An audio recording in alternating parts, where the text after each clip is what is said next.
Hey, good evening, everyone. Welcome back to the Raceway at Western Fair District, London, Ontario's half-mile harness racing action from up top. Sugar Doyle with you for 10 races on a beauty of an evening in London. Just below the freezing mark, a -3 Celsius, 27 Fahrenheit. A very strong headwind the horses will be facing tonight as they race down the backstretch. It's fast and dry conditions this evening. Fast and dry, and again, a strong wind they will face as they race through the backstretch tonight. Program changes coming right up. Stand by.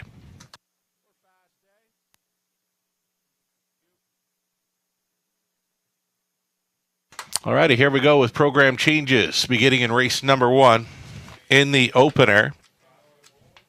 Number 1, Dollywood, switching to the Aviator blind. Aviator blind going on 1, Dollywood in the opener. Couple of scratches. Number 5, Ace 44, DD or Double D, whichever you prefer. The 5 came out. The 8, Ain't She Pretty, comes out as well. Scratch the 5 and 8 from race number 1.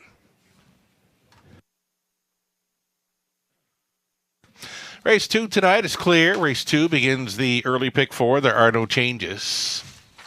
Third race tonight, the 5, Untimely Arrival, switching to blinkers and going to steel. Make it going from steel to flip-flop. Shoes up front. The 6, Run in the Sun, is going aluminum to steel shoes in behind. In the fourth race, please note that number 7, Hot Fudge Sunday, will be leaving from the trailing post 8. It's noted in the program. It's noted on our broadcast, and you're hearing it now. Race 4, 7, Hot Fudge Sunday, will be leaving from the trailing spot 8. Race number 5, it's the early high five opportunity featuring our top-class trotting event. No changes in the 5th. In race 6... Race 6, opening leg of our late pick 5, number 2, She's a Gunslinger, switching to the open bridle. Scratch the 6, Black Creek Rosebud. Number 9, Stargazing Cruiser, is going to move in and leave from post 6, Make the Driver, Brett McDonald. 6 came out, the 9 went in, leaving from post 6 with Brett McDonald now on board in race 6. Race number 7. 7th race, number 4, Some Cameo, no Lasix. Number 8, JS Bet This Lady, Make the Driver, Paul McKenzie, and switch her to a blind bridle.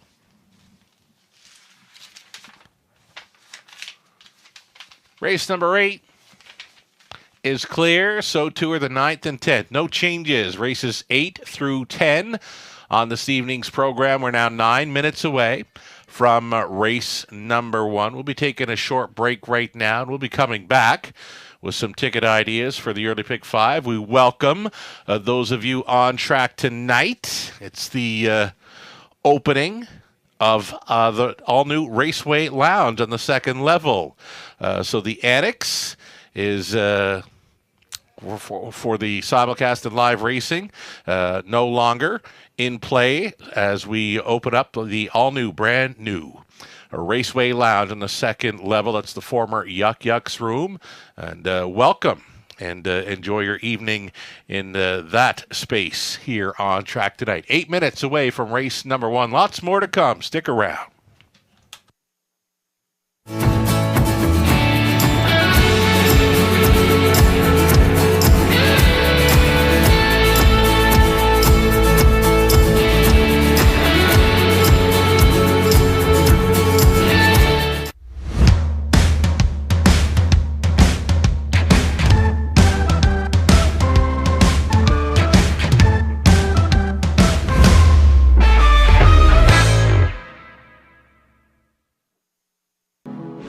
Race to Twin Spires, where you can take advantage of our $200 new player offer right now.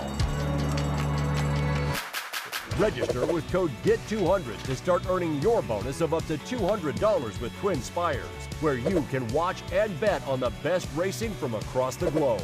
Plus, you can check out our expert picks and weekly promotions. Fast and secure online betting with Twin Spires. Download the app and bet now.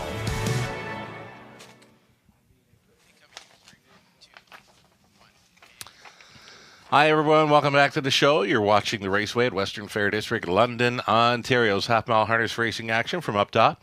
Sugar Doyle with you from the eye in the London sky.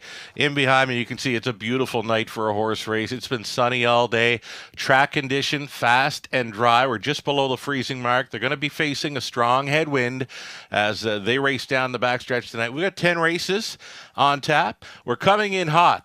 The last two race cards combined, almost 1.4 million wagered between Wednesday of last week and into Monday last night. So thanks so much to the horse players that have played along, and hope you've been doing it well here with the racing action.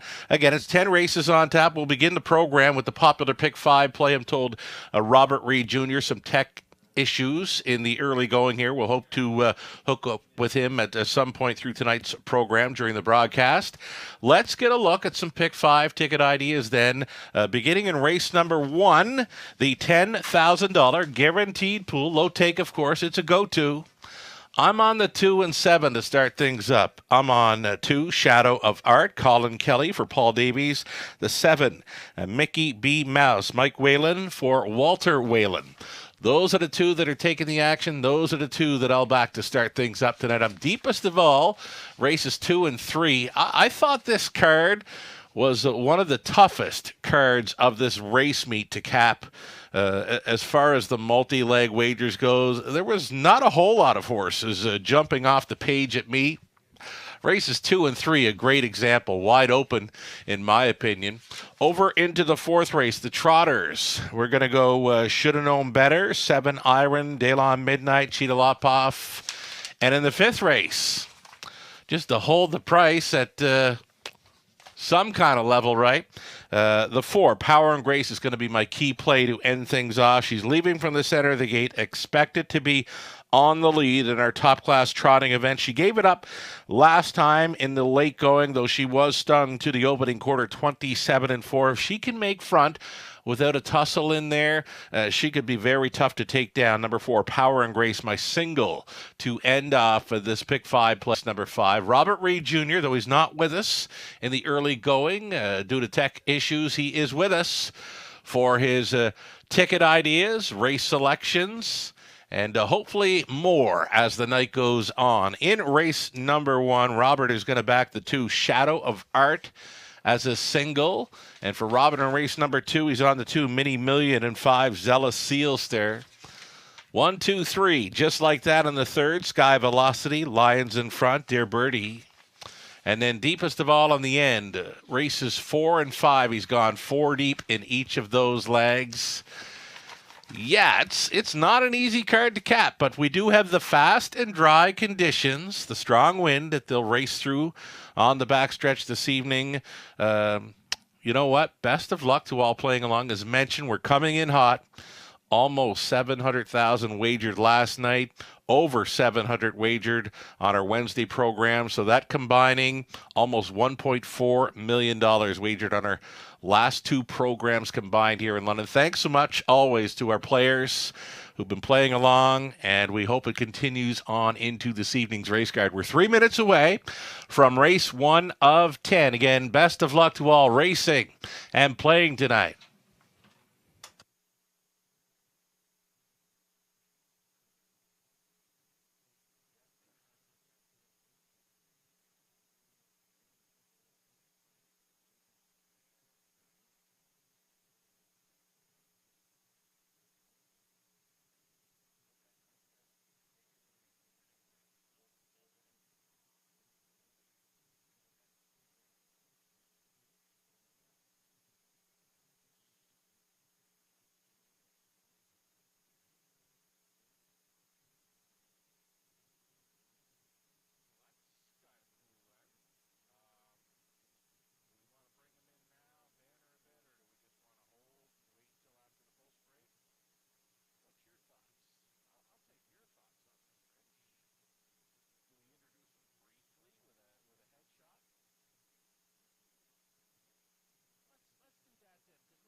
Alrighty, so I'm told tech issues have been rectified with our friend of the show, Robert Reed Jr., who will be joining us for the commentary on this evening's 10 race card. And Robert, are you with us?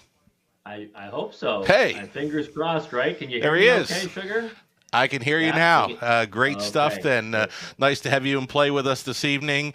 And I was looking forward to talking to you about some nice racing action down around Mohawk on Saturday night. Salzbrook Victor from way back, and of course the Good Race Mare, so much more. That was a heck of an event. It really was great. Back to the winner's circle where Salzbrook Victor has been racing well, right? But he was on that big win streak.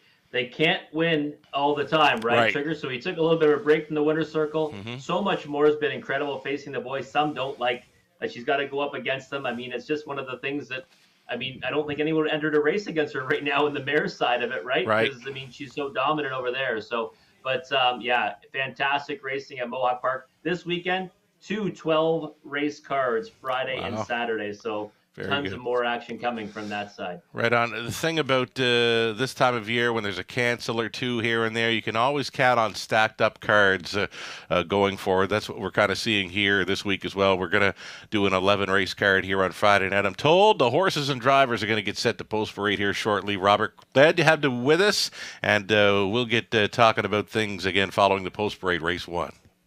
Always a pleasure to be here, Sugar.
Here they come, stepping out on parade here for race number 1 of 10. Beautiful evening for a horse race here in the Forest City of Ontario. Race 1 starters being led by the one Dollywood. Dollywood switching to the Aviator bridle tonight for the Wellwoods. Jeff and James. James training. Brett McDonald on board. Here's a look at number 2, Shadow of Art. This one for Steve Fudge and Paul Davies, with Paul training. Colin Kelly catch driving tonight.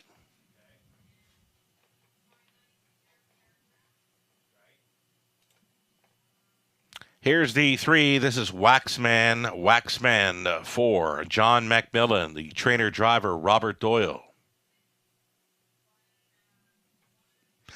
Number 4, Lady Holly, has Lauren House training and driving for Graham Harvey. The 5 was a scratch. Number 6, Flamin' Terror. This one for Apram Zook, the trainer Kyle Bossens, Jason Ryan aboard.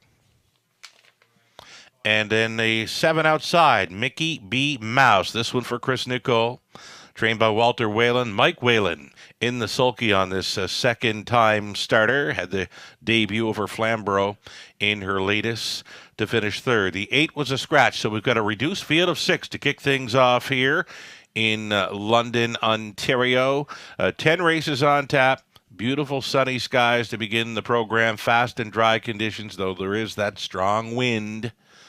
Horses will be facing it as they race on down the backstretch tonight.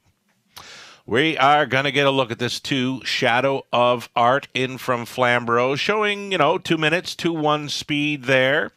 There was no missing line to be announced. It was also eligible there on March the 4th. Paul Davies training. Colin Kelly hops on board. You've singled this one, Robert.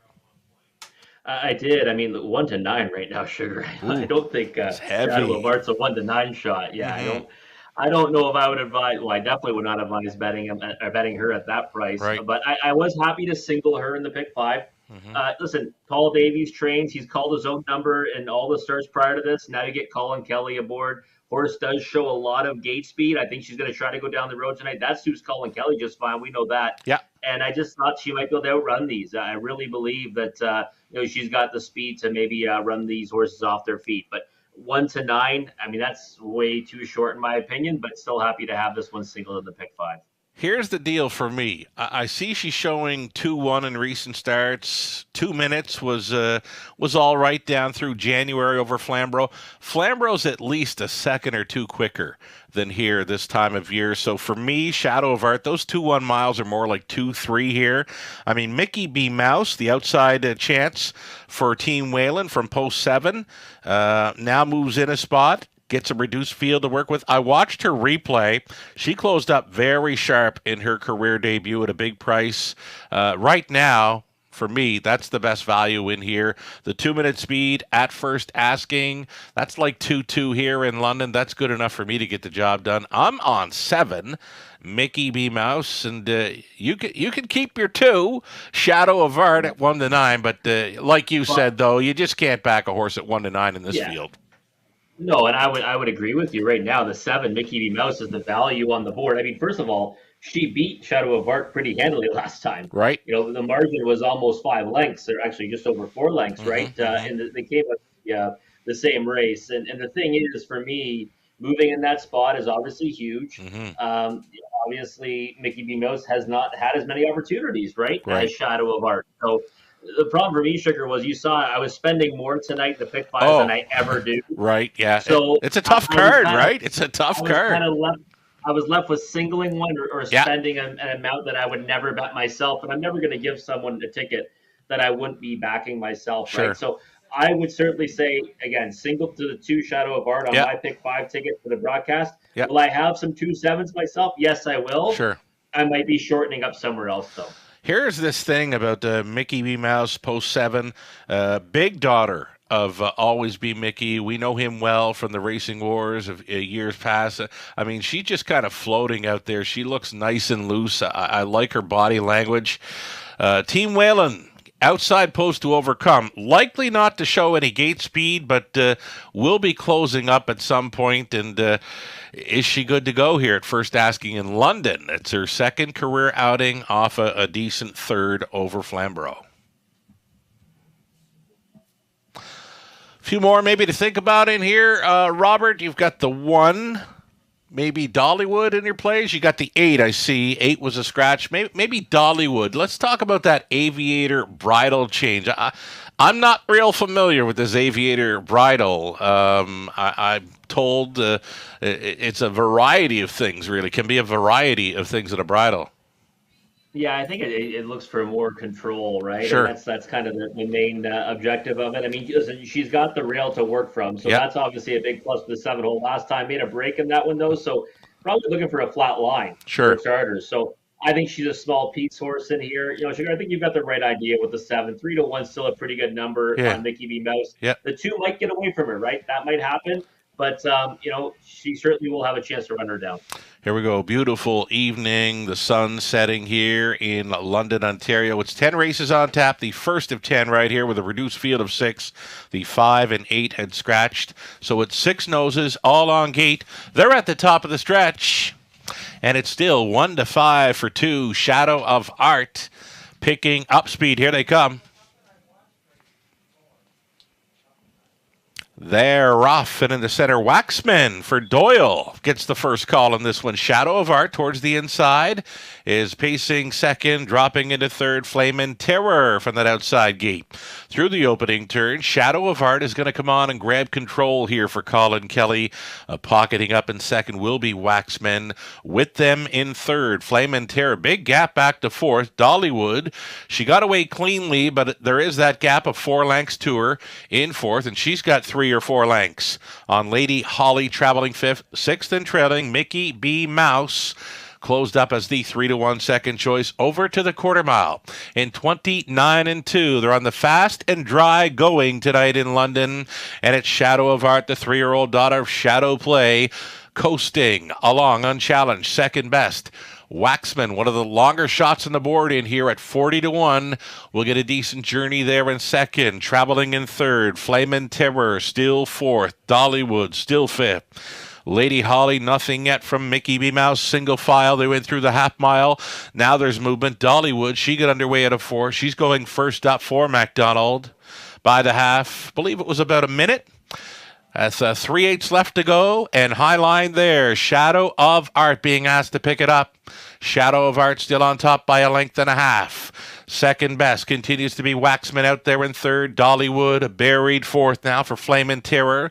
Towed up into it fifth. Lady Holly, nothing yet, though only 5 lengths off the lead for the trailer, Mickey B. Mouse. 132-2 for 3/4. All 6 are still in it here. Shadow of Art at 1-5, still doing good things. Long shot, Waxman will need a way through. It's Dollywood out there in third. A buried 4 still for Flame and Terror, and off the back end, here comes Mickey B. Mouse into the stretch. Shadow of Art appears to be good to go. Shadow of Art all the way, closing up very strong to be in a place photo with 7, Mickey B. Mouse with the 1, Dollywood. Mod of 2, 3, and 4. Shadow of Art breaks her maiden.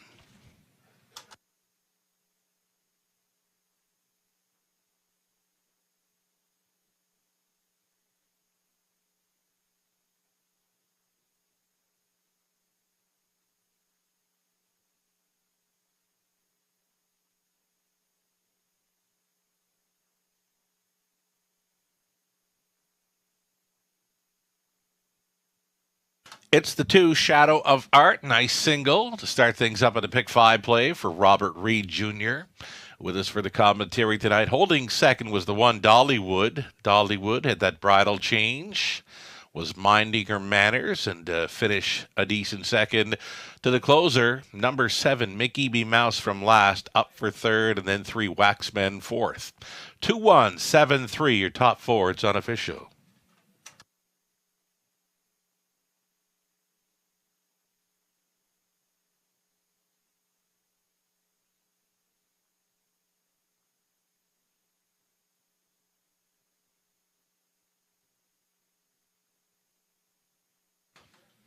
Back for the first career winner circle photo, Shadow of Art. She's the 3-year-old daughter of Shadow Play from the Art Major Mare, Misty's Art. Owned, co-owned, and bred by Steve Fudge, Paul Davies on the ownership line as well. Paul Trains. Colin Kelly was catch driving for this maiden victory tonight. As a Shadow of Art, she goes all the way in 2:03 and 4. Congratulations.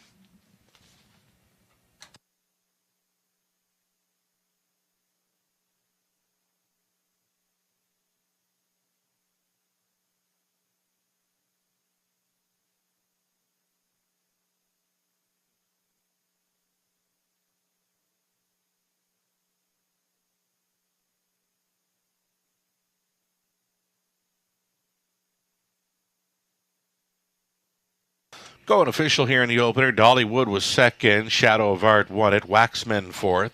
Lady Holly sixth. The 5 was scratched. Flame and Terror fifth. Mickey B. Mouse third. The 8 was scratched. Out of 2, 3, and 4, the maiden mark, Shadow of Art. From the top, a 2-1-4, 6 scratch, 5-3, scratch on the bottom, $2.50 on a win ticket. Exactor $10.20 try, $10.75, super for $1, $39.30. Race 2 up and coming. For the Exacta Tri Super, the opening leg of an early pick four, here's another $7,500 guaranteed pool to chase after. 11 minutes to post time, wide open here. $7,000 claiming mares on the pace. Again, 11 minutes until the early pick four in London.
Just getting word from racing officials right now, though the track is fast and dry, they're going to offer up a 1-second variant due to the strong winds. Again, racing officials just to me now mentioning that fast and dry conditions, of course, track is fantastic. They are offering a 1-second variant due to the strong winds the horses are facing down the backstretch tonight.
Short price of 1 to 5. Does get home as a single for yours truly, Sugar. But hey, listen, I'm going to say it. I do think that long run we might see a much better horse out of the 7 Mickey B. Mouse there. That was a pretty impressive closing effort. Was worried, obviously, getting away last was a strong possibility there. And maybe one that's still getting an education on the racetrack because when she was asked to go, she certainly flew home nicely.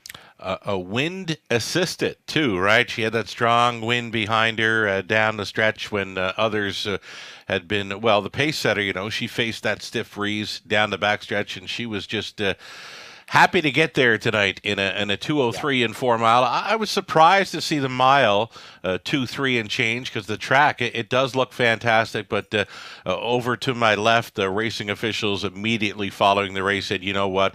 We're going to do a 1 second variant for that wind. It is playing a factor." So I'm not sure. Horses are they going to be troubled by the wind? Some of them will be, I'm sure, but they've got a beautiful track to be racing over this evening. It's early March, and you know what? I could see them putting up some pretty decent miles. Now we got those preferred 3 trotter or preferred 3. Here I go with the preferred 3, preferred 2 again. It's just the preferred trot in race number 5, $13,000 purse up for grabs. I could see them going a nice mile in there this evening as we go on. We've got that early pick 4 starting up here in race number 2. And again, I'm going to stay deep races 2 and 3. For me, there's nothing really jumping off the page. I know there's a heavy favorite already in race 2, that 5, Zealot Sealster, going out for Team Schneider. Garrett Rooney on board, taking the early play. But I can see upset in both races, 2 or 3. 3, 4, 5, and 6 for me in the 4th. And I'm going to stick with my single, number 4, Power and Grace. I just don't see her having to pay as much of a price to be on top in there as she did last time. She parked through an opening quarter, 27 and 4. That's, I believe it might have been the bullet quarter mile speed on the night. It was the trotters, Power and Grace, 27 and 4. She got stung to that point, just didn't have a whole lot left in the tank to fight them off. If she makes front in an easier way tonight, I could see her going downtown in London. Your early pick 4 ticket, Robert, let's have a look. All right, let's take a look at it, Sugar. So I'm going to stay true to my pick 5 ticket here, right? And I'm just going to, in this race, use the 2 and the 5. That's the 2 mini million. And the, sorry, you know what? Mistake. I cheapened up on my pick 4 ticket. Now I think about it. I did. I singled the 5 Zealous Sealster here. Okay. So I do have the 2 and 5 in the pick 5, but in the pick 4, I did single the 5 Zealous Sealster to shorten the ticket up a bit. I do think that Zealous Sealster is likely the one to beat here, but I thought Mini Million's been racing better, and I've been saying this week after week, better than advertised. A lot of overland trips. One of these times she's going to trip out, and I think she gets the job done. Maybe it's tonight. She is the better price, the 2.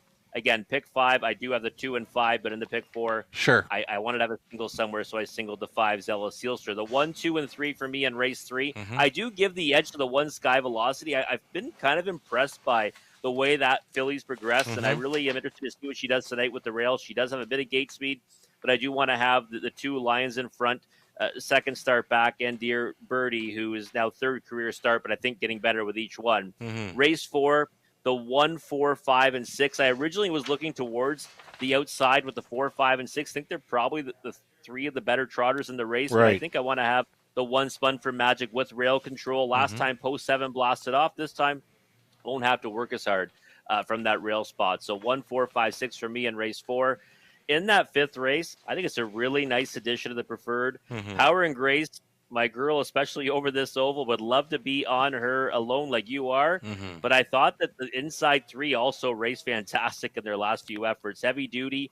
That's a big confidence boost, right? Like you say, a heart-building win for him. Sure. He might just go right back up the ladder here and give these all he can handle from the rail. Onara Perfetto, you can never count that veteran out. He's just a real classy racehorse. And Eyes of Justice, I was intrigued by that replay last time. I thought he had some trot in the stretch. Kind of got caught on the inside. And I think that, he's one that we might see progress to get a victory at this level sooner than later. And I think that Jason Sherman's did a great job with him so far. He's been racing really well. And I know he missed a week right before that latest effort, and they thought he'd be better, last time against tougher competition. And he was at 30-1. So He was I want to have him on my ticket as well. Yeah, he was fitting in well last time. There you see the live money update. About half of a $23,000 pick five pool still live and in play following the victory by the heavy favorite Shadow of Art in race number 1. Now, Robert, not sure if you watch much Yonkers, but there's a horse down there that I had to go watch a replay today from a race last night. The horse's name, Lochinvar Art, for Team Triton. A winner last night. This is early March over Yonkers in 151 flat. Traveled first up to win it. This horse is now 3 for 3 in North America. And of course, this is an exciting time of year for all of our racing team here in London as we get set to watch some of the best half-mile pacers travel over Yonkers in the Borgata Series. Cam Luck not far off when that series starts up in Yonkers. The juices start flowing, and we start wondering what kind of horse talent are we going to see in London late May for the Cam Luck Classic. Well, certainly on our radar already, that Lochinvar Art horse. First up last night, winning in 151 flat over Yonkers. Just incredible. Yeah, it really is. You know what made me take notice of that horse, Sugar? It was your tweet. I saw you tweet about Yonkers, and I got to check this out because of Sugar's tweeting about Yonkers. Something must have caught his eyes. So, incredible effort so far. And I mean, this time of year, that's a remarkable mile. So, looking forward to see what that one does. And hey, it'd be nice to get one like that coming up here, especially if it continues to progress, right? Because, for sure. I mean, this is just the beginning, it looks like, for what he's going to show on the racetrack here. Indeed. We're getting set for a post parade now. It's race number 2, start of the early pick 4 next on parade.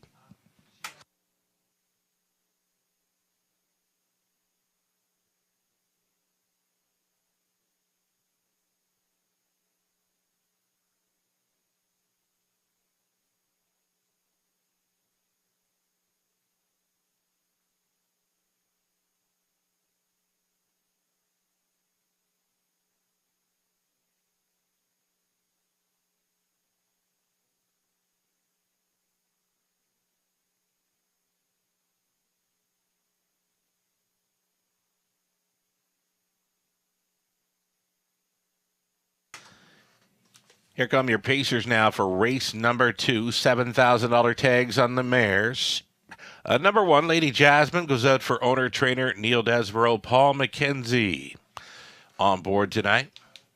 And at opposed to Mini Million, this one for owner-trainer, breeder Kim BX. Dan Clements gets the call.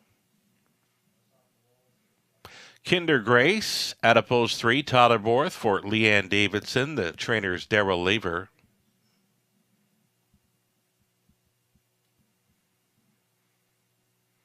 And then we'll have the 4, As Brave as My Mama. And she goes out for owner-trainer Gary Anderson, Scott Ray.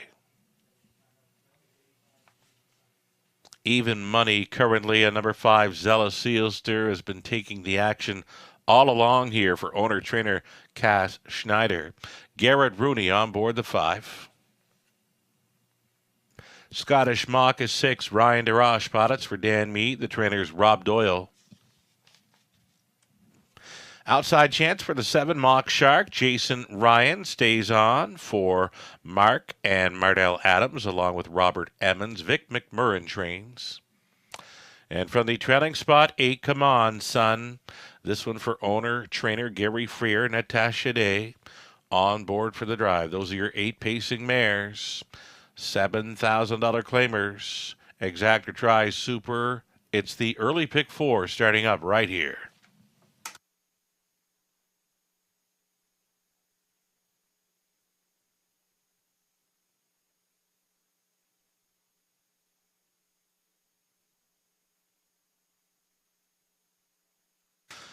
Here's a look at your top selection, Robert. The horse players are on this one as well. Zella Sealster, a 10-year-old daughter of Big Jim. She was second best in her return to the races this season, and just things didn't work out for her last time out. She was on the wide side and a bit of interference through the stretch, and scoring down. We're going to stay with her here as she travels through the opening turn for Garrett Rooney and Zella Sealster. She's fitting in well. Yeah, she certainly does against this group, Sugar, and I think that's why it's kind of hard to go against her. Hmm. Even though she does wear those spreaders, and Hmm. not always, I'd say even in the race, right, not always the prettiest going pacer at times, but Hmm. one that is been effective throughout her career. Right, Hmm. she's got 28 victories and over 141,000 made. Looked fine there, scoring down obviously, and this is Yeah. a third start back now. Now, I thought that her first start back, losing by a neck there, probably should have won that race. Hmm. Rosella, though, nice effort to get it done. Plus, Hmm. they're going to get better with each start. Last time, it was kind of I guess we'll say, an adventurous journey for her before finishing fifth and getting placed up to fourth. So, again, I think she's the one to beat in here. But she's not like one of those horses that you would think's infallible, right? Especially at 6-5. That's kind of you Yeah. know I'm looking a at little the bit of a race and I'm concern. thinking, you know what, a favorite here, maybe 2-1 or 5-2. Because for Right. me, there's just so many other options in here. I mean, Zella Sealster, she does look all right. Even money currently. If she was on her A game, of course, we'd be all over this one. But you know what? For me, there's just so many other options in here. Even the 8. Come on, son. I know you've got her pegged for fourth. I've got the 8 pegged for winning right now at 2-1. She was in against Zella Sealster, and she was placed up to second in that race last time out. But just too many other options for me. Here's your 2. This is Mini Million, who you did include in your pick 5 play. Dan Clements doing some good things here in recent weeks. Mini Million with the inside post for Kim BX. Yeah, and I thought that I really do thought that she raced well last time. Mm-hmm. I thought that it was a decent enough effort. She was first over a long way. Again, you want to see a horse Yeah. put into play, right, when Mm-hmm. you're on them. 12-1 on that occasion. Before that, though, I thought a decent effort to finish second. So I think that her paper is actually not doing justice to the efforts on the racetrack. Yeah. And one of these times she's going to step up and win. I think she's going to need a favorable trip to do so. Post 2 tonight, Dan Clements, maybe tonight is the night. 6-1, I think, is a very fair price on her right now. I would say she's an overlay at that number. Mm-hmm. So be happy to get her down here, Sugar, in the Yeah. pick 5. Obviously, it would put my pick 4 to the ground, but the pick 5, I think, would be a really big knockout. This horse was sitting third in the early going, and it's a tough spot to be. I mean, if you're not going to move first up, a good chance to getting shuffled to next to last or right to the back of the bus. So I'll take a horse challenging first up with pace any day of the week over a shuffle and never getting room. So you know what? All you can ask is for your horse to get a chance, right? Absolutely, yeah. I mean, that's what she's had chances recently. It's just one of those ones where now, if she could just work out maybe a more favorable journey, Mm-hmm. she might, it might propel her to victory, especially against a group like this. I mean, this is a non-winners of 2000 last 5-7 claimer, right? So a Right. lot of these horses are obviously down on their luck, and someone's got to walk away with the win here. And again, Mm-hmm. Mini Million at 7-1, you could do a lot worse than that. How about the 3, Kinder Grace? She's been third best in each of her last 2. Goes out for Daryl Laver. Tyler Bohr stays on for the drive. One to consider. Yeah, trending in the right direction for this mare and also for the barn too, right? We've Yep. seen this barn, with a lot of strong efforts recently, picking up victories now. Mm-hmm. I think Kinder Grace is the player in here. I like her in the exotics, but if she won, would it surprise me? Absolutely not. Here we go. Gates moving for race 2 of 10. The wind keeps blowing down the backstretch there. The horses are facing it as they race through the backstretch tonight. We've got the $7,000 claiming mares in behind. That is Make It Lady Jasmine on the rail. Then Mini Million, Kinder Grace, As Brave as My Mama. Zella Sealster, Scottish Mock, and Mock Shark trailing out. Come on, son. Into the stretch. Pacers, pick up speed. Here they come. They're off. Kinder Grace for Borth. Along the inside, Mini Million, Zella Sealster going in play. Up on the outside and fourth, As Brave as My Mama tries for a seat up close. It's going to be Zella Sealster going around to grab control here at 3-5 for Rooney. Already a 3-length lead on Kinder Grace in second. It's Mini Million from third. Then in fourth, As Brave as My Mama. Rail starter Lady Jasmine travels fifth. That came ahead of Come On Son. Scottish Mock going next to last. Mock Shark is trailing single file through the quarter mile. 29-4 for Zella Sealster, the 10-year-old daughter of Big Jim, coasting through turn number 2. She's got Kinder Grace following along in the pocket at 7-2. It's Mini Million, possibly with the early decision to make here for Clements as they come down in front of us. Zella Sealster absolutely being left alone here. Continuing second, Kinder Grace. Peeking to the outside briefly was Mini Million. She stayed in. Come On Son. She's out and rolling. She's fourth best to the outside. As Brave as My Mama is racing from fifth. Up on the outside, trying to be sixth now, is Mock Shark. And then it's Lady Jasmine trailing the field. Scottish Mock over the half in 1:01 and 2. Zella Sealster. She's got to pick it up. Here come the closers now. It's Come On Son rolling alongside for Day. Come On Son. Shoves ahead in front of Zella Sealster, perfectly positioned in third. Mini Million locked and blocked fourth and tugging hard on board. That's Kinder Grace. 3-watt action into the final turn after three quarters. 1:31 and 1. Zella Sealster clinging to the lead. Come On Son keeps on coming. Wide side for Mini Million. In behind those three, that is Kinder Grace trying to punch on through. Mini Million going best of all here in the late going. Mini Million at 4-1 for Clements. Come On Son was second. Looking to be third, Kinder Grace over a fast-closing Scottish Mock. 2:02.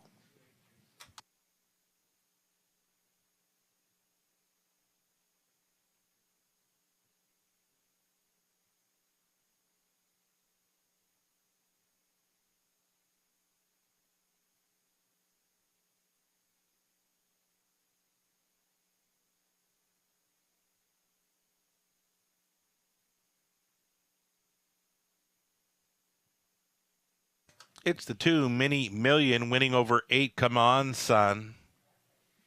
Then came 3 Kinder Grace over 6 Scottish Mock. It's the 2, 8, 3, and 6 Superfecta here in the second.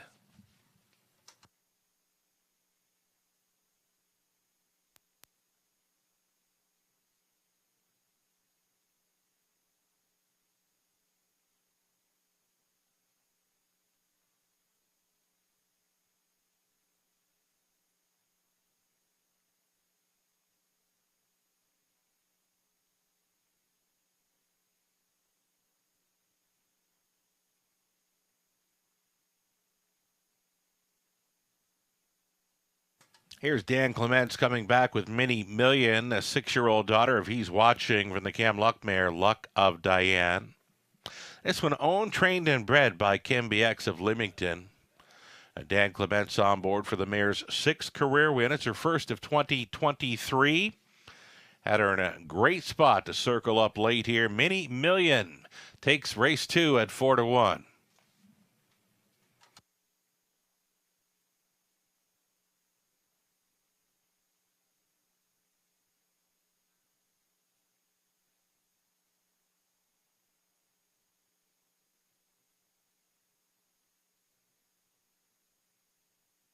$10.70 on that win ticket for Mini Million. Exactor $71.40. That's all right. Dollar try $114.50. Super for $1, $493.20. Your 20 center $98.64. The early double came back at $21.70.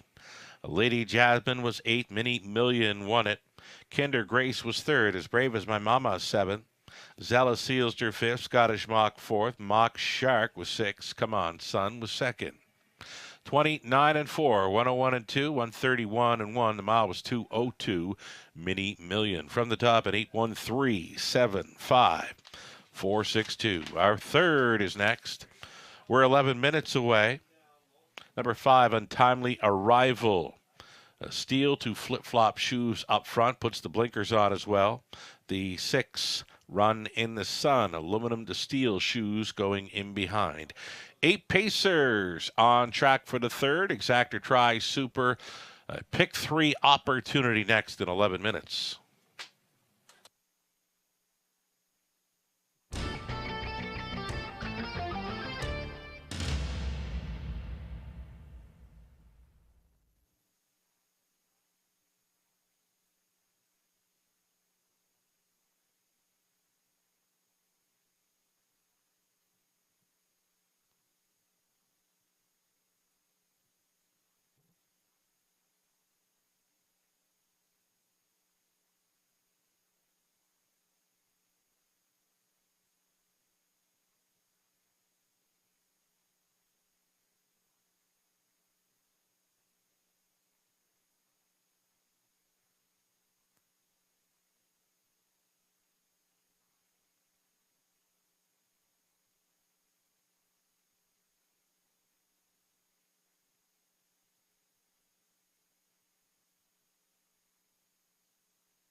Greg Blanchard, 215, please. Greg Blanchard, 215.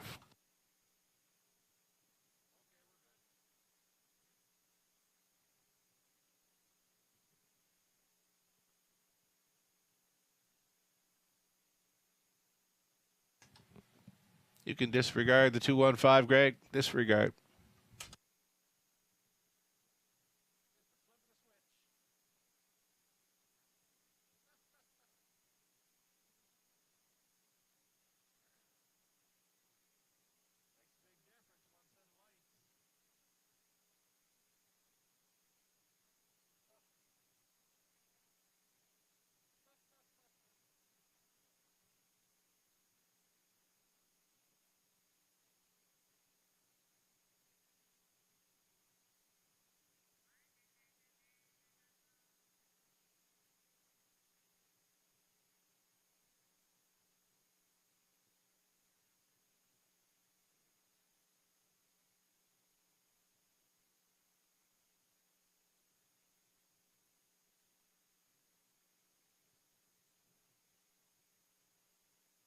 All right, a sharp drop in the live money still in play here for the pick five from the pool of 23,405. It's 2184 left live and in play following the victory by Mini Million at 4-1. As far as the pick four goes, we had a $16,000 plus pool, and it's $2,622 live and in play going into leg two.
Brand new promotion going forward. Tuesday evenings, top of the fair, it's $3 Taco Tuesdays.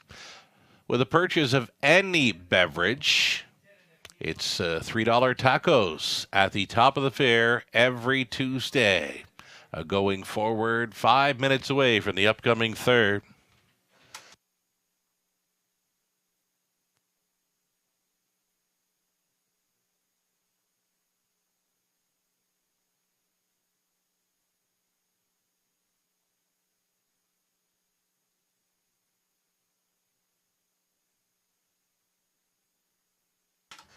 Another new promotion going forward. It's that Money Mondays. And you know what? A great deal for the seniors that want to attend and take in the racing action for the top of the fair on Monday. 25% off.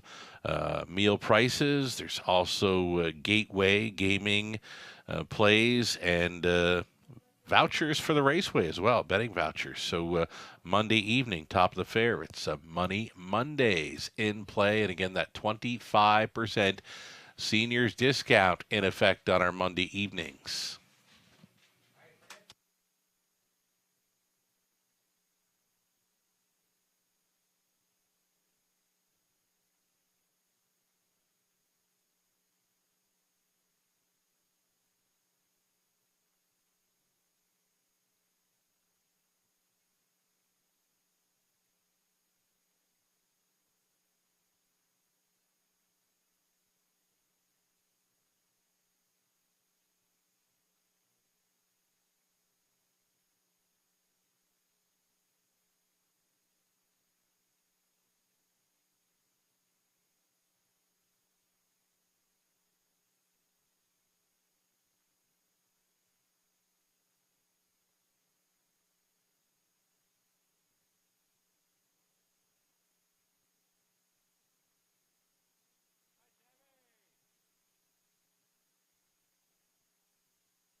Guest cappers tonight. We've got Robert Reed Jr. in play, Rod Adams Jr. for Now Picks, Nathan Bain, of course. Ontario Racing is Mike Brabozzi providing selection tonight, of course. Here's truly. We've got selections on tap here for race number 3 in what could be another one of those wide open affairs. I'm on the 3 Dare Birdie for Hall of Fame trainer Bob McIntosh. It's the 3rd career outing for Dare Birdie. She's raced here in London in each of her 2 previous starts. She's been 5th. She's been 3rd. It's time to win. Number 3, Dare Birdie. Brett McDonald on board currently a 2-1 co-favorite with the 1 Sky Velocity, a top selection for Robert and Mike Brabozzi. Nathan Bain selecting 2 Lions in Front here for trainer Mike Timpano. Tyler Borth is on board for the catch driving assignment tonight.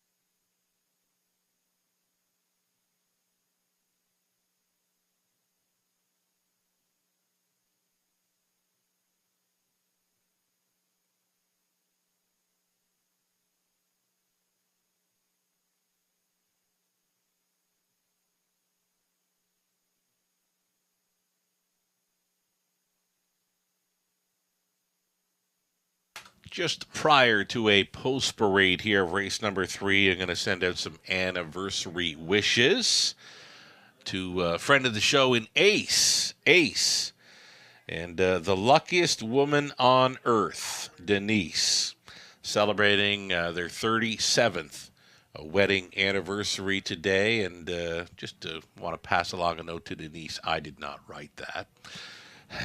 Happy anniversary, Ace and Denise, 37 years of bliss.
Here we go. Starters on parade for this evening's 3rd race. It's fillies and mares that are non-winners of $5,000 a lifetime.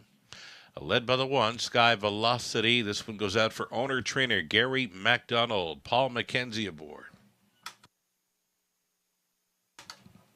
Next on parade, number 2 Lions in Front goes out for Michelle Lynn Patriquin. It's Mike Timpano training. Tyler Borth gets the call tonight. Clay Horner owning. It's Bob McIntosh training 3 Dare Birdie. Brett McDonald. Then the 4 Razzle Dazzle Roxy for Blanchard Stables Inc. along with Brock Bartley, Lloyd Mansfield training. Dan Clements trying to come right back here. Number 5, Untimely Arrival. It's for Peter and Raymond Core, along with Tom Hodgins. Peter does the training, and Peter does the driving. We've got Anthony Hahn, a driving 6, Run in the Sun for 4 Rose Stable. Debbie O'Brien-Morin, the trainer.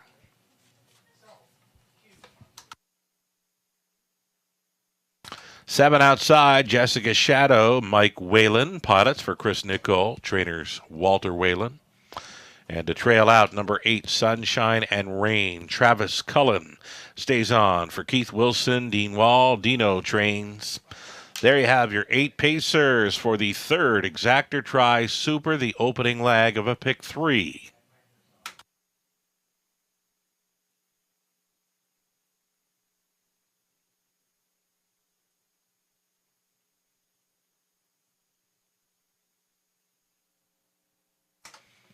All right, Robert, we're looking at your top selection here for the third. Number 1, Sky Velocity. Going back to race number 2, lots of comments on Twitter and a comment from me as well. What an excellent steer by Dan Clements. It was a thing of beauty and perfection. And if you remember, Sugar, I said when she gets the trip, she's going to get to the winner's circle, right? Mm-hmm. And when she got away in the 3-hill, I said, oh, God, here we go again. Same thing, right? Yeah. Certainly looked like first, but you know what? Dan did the right thing. I mean, she's kind of gotten roughed up every single start as of late. You know, when she gets the right line pulled first over, he said, you know what, we're going to try to work something out here. And he could not have done a better job. He gets her right second over. A sweeter trip was not possible. Right. And she converted for the victory. And it was exactly what she needed to win. I mean, she's not going to win that race, you know, the majority of the time. But when she does, it's going to be off a trip like that and hopefully, you know, provide an ROI that makes sense in the long run. All right. Sky Velocity, I know she impressed you last time out, made a big move through the middle frames of the race, just a little short on the end of things.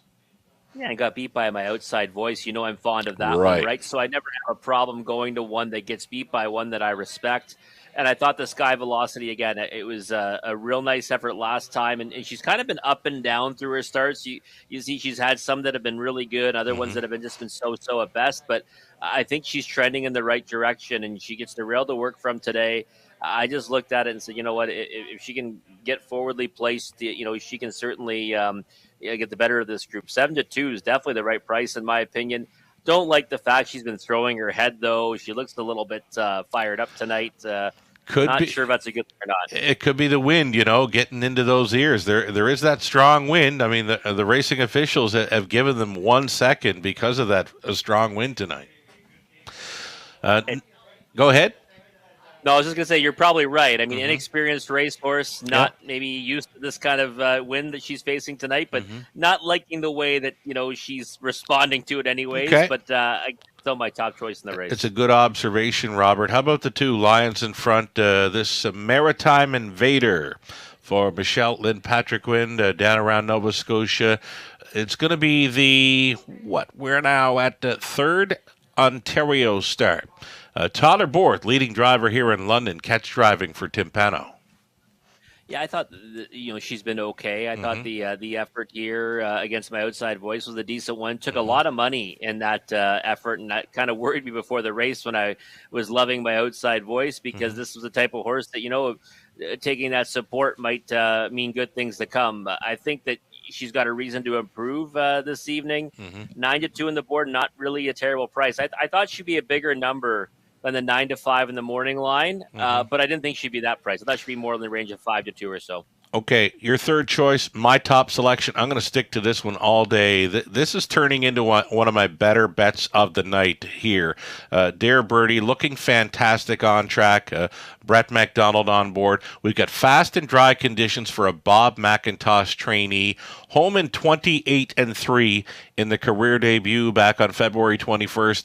Nothing in here showing 28 on the end of their final quarters. I love this filly tonight. Dare Birdie right now at 6-5. If you can get the even money on her come post time, I think you're doing it and doing it well. Dare Birdie sitting on a win, in my opinion. Yeah, I said it earlier. We're talking about the pick 5, trending in the right direction, progressing with each start, right? So really the next spot for her might be to find the winner's circle, because I thought last time was a sneaky good effort, Sugar. I'm really on her now. Even money still is a decent price on 3 Dear Birdie as the gate moves for the third of 10. Here we go. We've got Sky Velocity, then Lions in front, Dear Birdie, Razzle, Dazzle, Roxy, Untimely Arrival, Run in the Sun, Jessica Shadow, Sunshine and Rain trails out. This one's for Sammy Uprichard. Sammy. Got a hello from Sammy earlier in the day through a friend of mine, Gary. This one's for you, Sammy. Here they come. They're off. A slow beginning for the 3. Dear Birdie got away in last. To take them on into there, Lions in front for Borth towards the inside, Sky Velocity. Breaker on the outside was Jessica Shadow. Got bumpy gated, though she has settled down. She's outside traveling 6. Straightening for the backside run and into the headwind. Lions in front, in command, pocketing up and still shaking that head is Sky Velocity in second, traveling in third from the treading spot, Sunshine and Rain. And then in fourth, we've got Untimely Arrival. Next in line, fifth for Razzle Dazzle Roxy. Then came Jessica Shadow switching outside. Dear Birdie, she's getting underway. Dear Birdie now in play. She's quickly on to take fifth, also making a move off the back end, Run in the Sun. Soft opening quarter mile, 30-2 for Lions in front. Lions in front with Sky Velocity. Quickly now, moving up. Here comes Untimely Arrival. That's the live cover for the 4-5 favorite Dear Birdie. Dear Birdie already up into fourth and only 2 lengths off the lead now with a lap to go. The half just 3-2.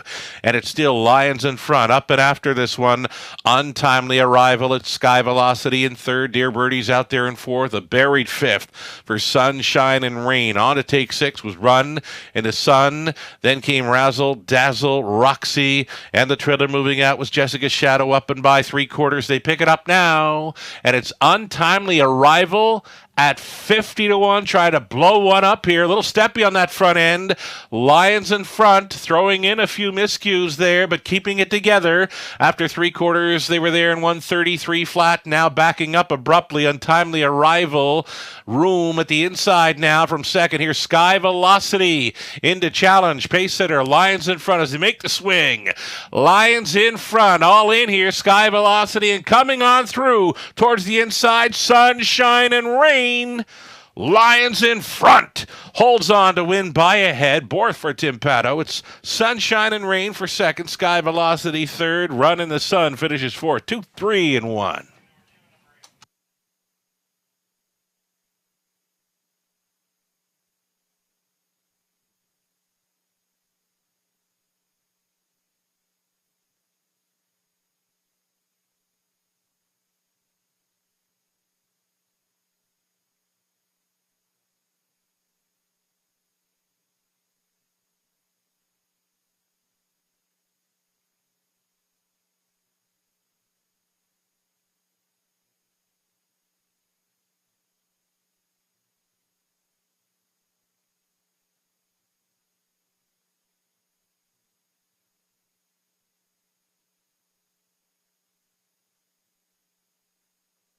That was 2 Lions in front going all the way in London over 8 Sunshine and Rain.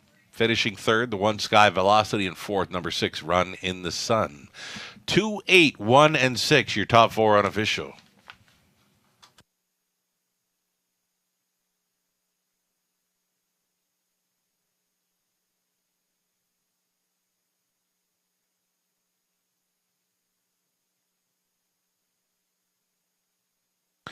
Leading driver for wins this season in London. Tyler Boris comes back with Lions in front, the 4-year-old daughter of Lions Somewhere from the Largo Mare in front for owner breeder Michelle and Patrick Quinn. Trainers Mike DePano, winning driver Tyler Borth on board. First Ontario victory for Lions in front. Mile tonight of 2:03 and 1. Congratulations.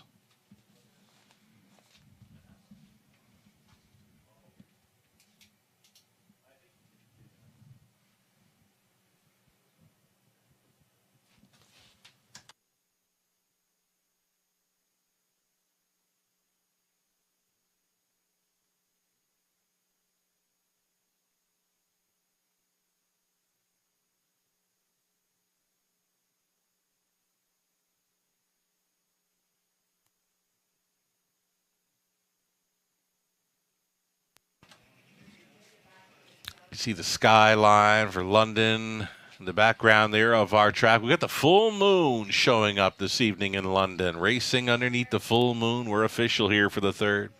$8 on a win ticket for Lions in front. That exactor $81.60. Dollar try $96.40. Super for $1 $881.45. Your 20 center came back at $176.29. Sky Velocity was third. Lions in front won it. Dear Birdie, fifth. Razzle Dazzle Roxy, 8. Untimely Arrival, 7. Run in the Sun was fourth. Jessica's Shadow, 6. Sunshine and Rain was second best. Fractions of 30 and 2, 3 and 2. 133, the mile was 2, 3 and 1 for Lions in front. Her third career victory. First up in Ontario. From the top of 315-874-62.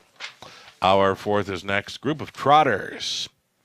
6 on gate plus the trailer. Please note number 7, Hot Fudge Sunday, as listed in the program, will be leaving from the trailing spot 8.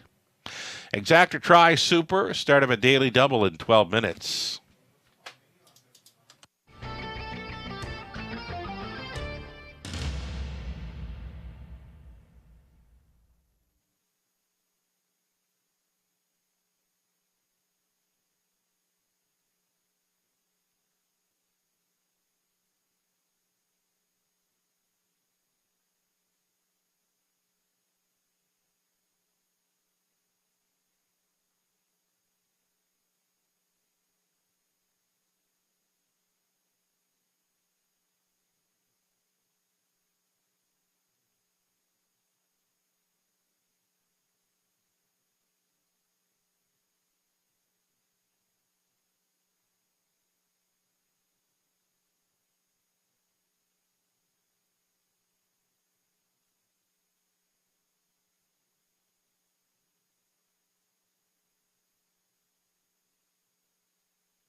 the routine.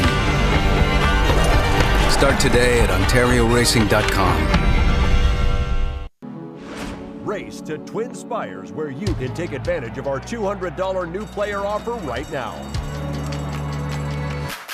Register with code GET200 to start earning your bonus of up to $200 with Twin Spires, where you can watch and bet on the best racing from across the globe. Plus, you can check out our expert picks and weekly promotions. Fast and secure online betting with Twin Spires. Download the app and bet now.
Live money still in play. Updating live money here, and it's $680 still in play for the Pick 5 pool of 23,000 plus.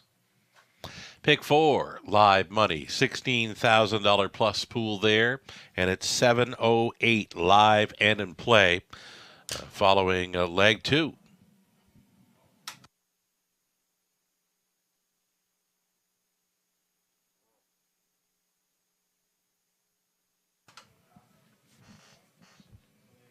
Fourth race, up and coming group of trotters, and our horse people have provided some nuggets of information for tonight's card.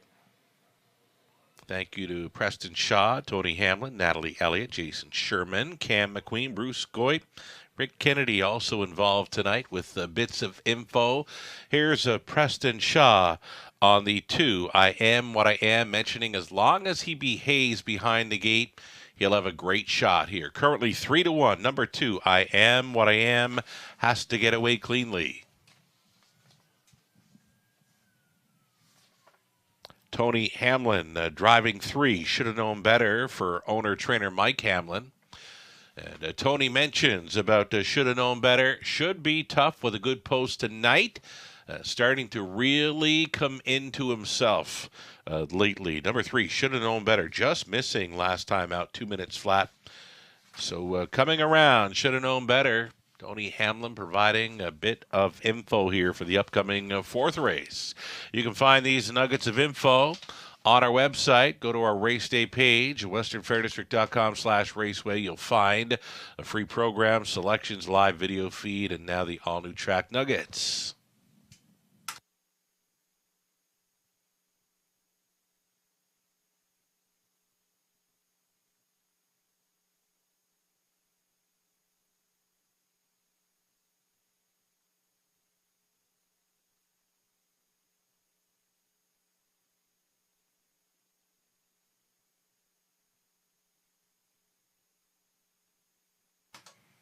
As mentioned, we get the full moon in play tonight. It is spectacular out and above the backstretch. Trotters for the upcoming fourth on post breed here shortly. 2-1 lukewarm favorite status for number 4, 7 Iron goes out for trainer Terry Gallant.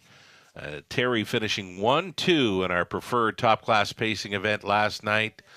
Rose Run Vortex in the runner-up spot behind Sealaird. And Sealaird has got 3 in a row for preferred victories here in London. And Terry Gallant Barn firing well last night. He'll send out the 4, 7 Iron here at 9-5 in the fourth race.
Here we go. The Trotters on parade. It's race 4 of 10 up next. Exacta Tri Super Daily Double here. Number 1 spun from Magic with a Rail. Colonel Schneider Jr. owns. Cassidy Schneider trains Tyler Borth. I Am What I Am at opposed to Preston Shaw. 4. Owner Patricia Gibb. The trainer's Joe Shaw. Number 3, Should Have Known Better, goes out for owner-trainer Mike Hamlin. Tony Hamlin in the sulky. Heavy favorite at number 4, 7 Iron. This one for Stacy Smith Robinson. Terry Gallant training Colin Kelly aboard. And the 5, it's going to be Daylon Midnight. Owned by Dave Lemon, along with Gordon Yo. Jen Pinkerton training Lauren House up.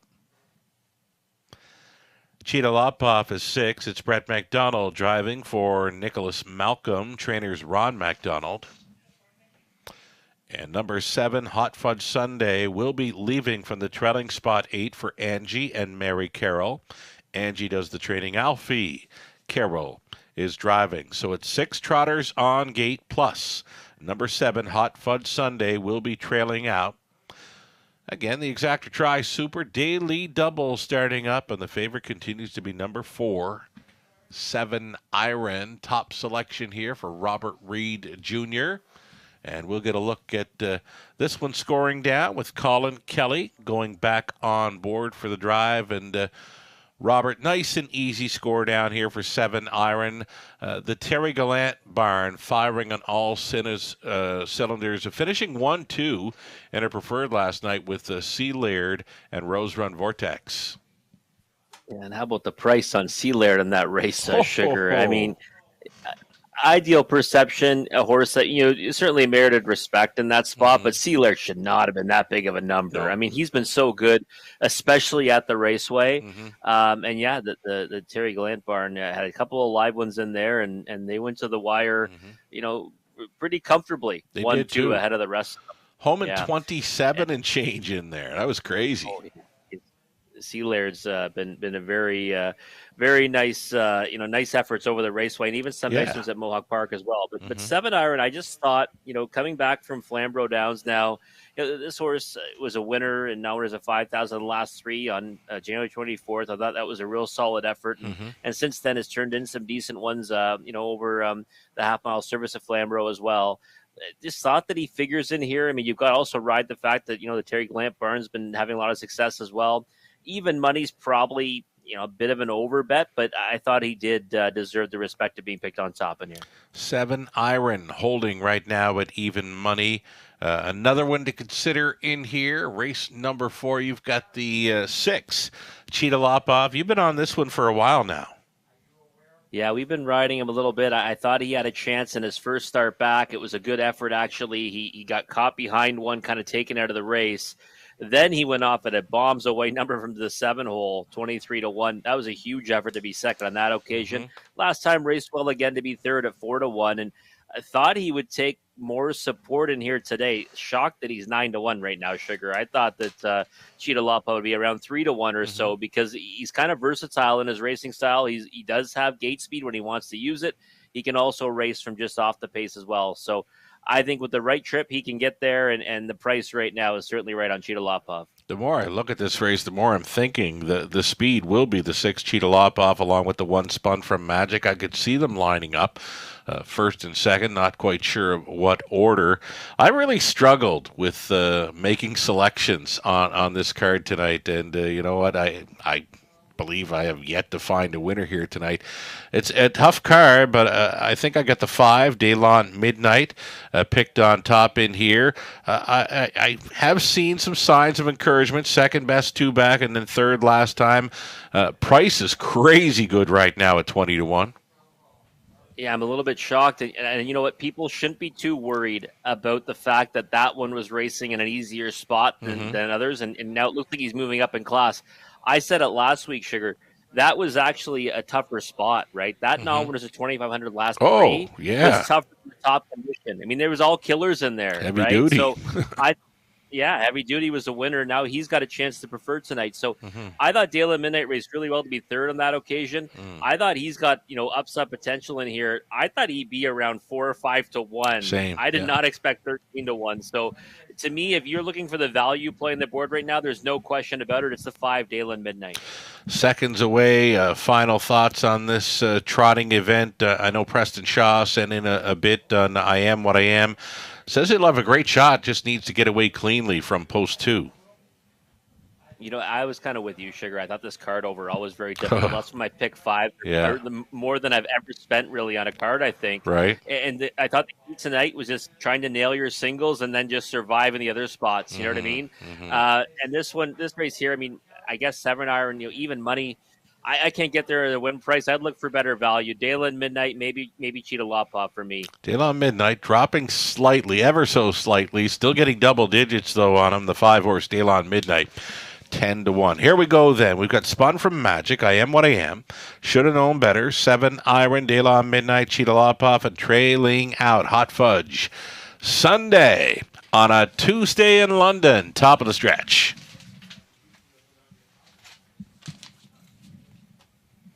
Picking up speed, here they come. It's the fourth, and it starts now. They're off. Cheetah Lopov with the gate speed. Should have known better's in play. And towards the inside, Spun from Magic. Spun from Magic and Borth is sending, though. Should have known better. Going best of all here in the early going. Tony Hamlin putting the longest shot on the board to the top. Right there in second. Spun from Magic. Retaking, though. Spun from Magic, looping the early leader. Spun from Magic, going to the top for Borth. Second best, should have known better. Trotting from third, away cleanly tonight. I Am What I Am. A midfield fourth for Cheetah Lopov. Then in fifth is Hot Fudge Sunday. Going next to last is that 3-5 favorite 7 Iron. And trailing in 7, De La Midnight. Here at the 3/8 completion, 29-2 was the quarter mile speed for Spun from Magic, spinning them up and towards the half mile marker. Should have known better for the trip. In second, I Am What I Am continues third. Cheetah Lopov now rolling. First up for MacDonald. Live cover for the heavy favorite 7 Iron, getting shuffled back. Hot Fudge Sunday and a move third over from 7th. De La Midnight 101-2, halftime speed 32 flat through the second frame. Spun from Magic. Less than 3/8 left to go. He's got Cheetah Lopov now challenging within a half length in second. Third and in. Should have known better. Fourth and wide. 7 Iron gapped on the cover. De La Midnight out there in fifth. I Am What I Am as a locked and blocked 6. Trailing, though not out of it by any means. Hot Fudge Sunday. 3 in, 4 out, and in a tight bunch. Bending around the final turn. 3/4 up and 131-2, and they're going to come from everywhere as they make the swing off the 7/8 turn for home. Spun from Magic, still there. Cheetah Lopov not going away. 7 Iron, not tonight. Hot Fudge Sunday is on the grandstand side, trying to come on through. Should have known better. Cheetah Lopov holds on. Should have known better at 22-1. He's second best in there for Hamlin. 2-2-2.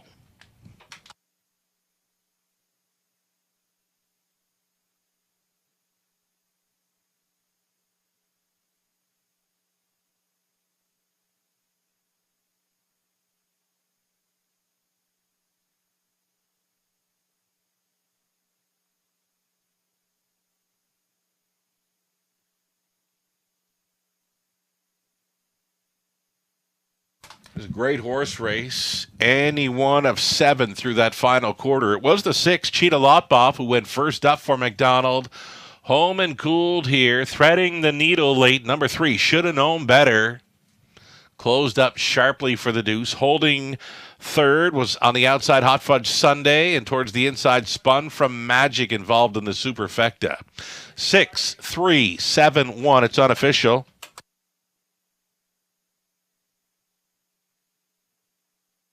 Judges' inquiry, they will be reviewing the stress drive. They're going to take a good look at 2, I Am What I Am. Again, a judge's inquiry. They're going to review action through the stretch. It's actually the 3, just been corrected. Number 3, should have known better, is the one they'll have a look at through the stretch drive. Here is Cheetah Lopov back, returning for a winner's circle photo, meeting up with caretaker Taylor Fritz. Cheetah Lopov, 8-year-old son of Muscle Mass from the Cadabra mare, Charming Oaks. For owner breeder Nicholas Malcolm of Milton, Ontario, Ron MacDonald conditioned, and Brett MacDonald driven to win. A gutsy winning effort tonight for Cheetah Lopov, 202-2, his 16th career win, first of 2023. Congratulations. So again, the top 4 unofficial reading, a 6, 3, 7, and 1. A judge's inquiry involves number 3, should have known better. They're going to take a close look at action through the stretch. Hold all tickets.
Here's the action. The judges are reviewing the head-on here. Judges' inquiry involving the unofficial second-place finisher. 3 should have known better.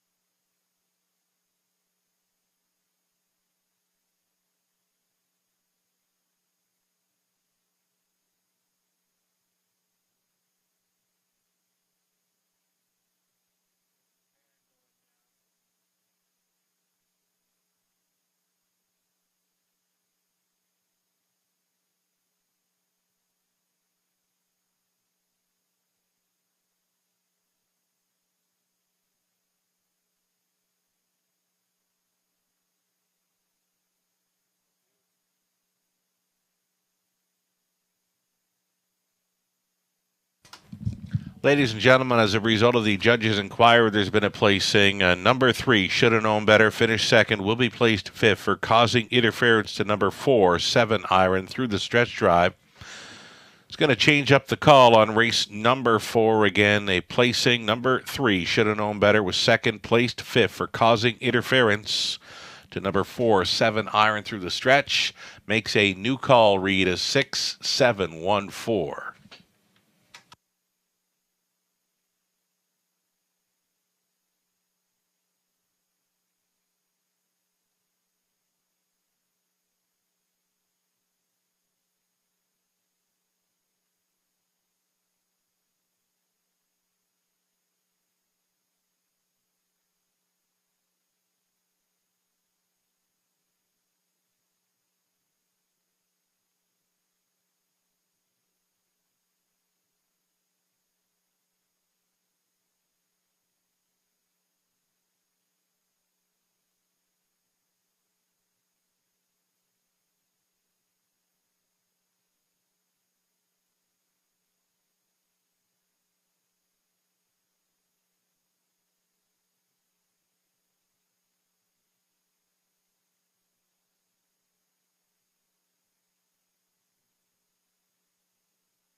Cheetah Lopov, a winner returning 2010. That exactor $128.90. This try for $1, $259.90. Super for $1, $595.10. The 20 center came back at $119.02. Spun from Magic, 4th place, 3rd. I Am What I Am was 6. Should have known better was 2nd and placed 5th for the interference through the stretch. 7 Iron, 5th place, 4. Daylon Midnight, 7.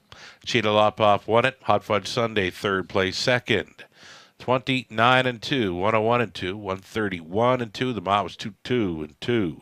Cheetah Lopov, what a big one. From the top, 3, 6, 5, 4, 7, 1-2. Our 5th is next. It's the Top Class Trotters Preferred Action. $13,000 purse up for grabs. Field of 8 exactor try. It's the early super high five opportunity. 5 minutes to think about it.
Will Pays now on display here. Got some value involved in the multi-legs. Double, pick 3, pick 4, pick 5. Will Pays on display here going on to race number 5. Again, the early high five opportunity. Mentioned it last night. I'll mention it again. It's been an excellent payout all season long. For the year 2023, we're now into it. 2.5 months, average 20-cent high five payout. 2023 in London, $1,091. It's another one of those go-to wagers up next. The high five on some top-class trotters.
All right, top-class trotters up next on parade here soon. Preferred action, $13,000 purse. Heavy favorite thus far, number 4, Power and Grace, as Brett McDonald tries to come right back after scoring that big win with Cheetah Lopoff.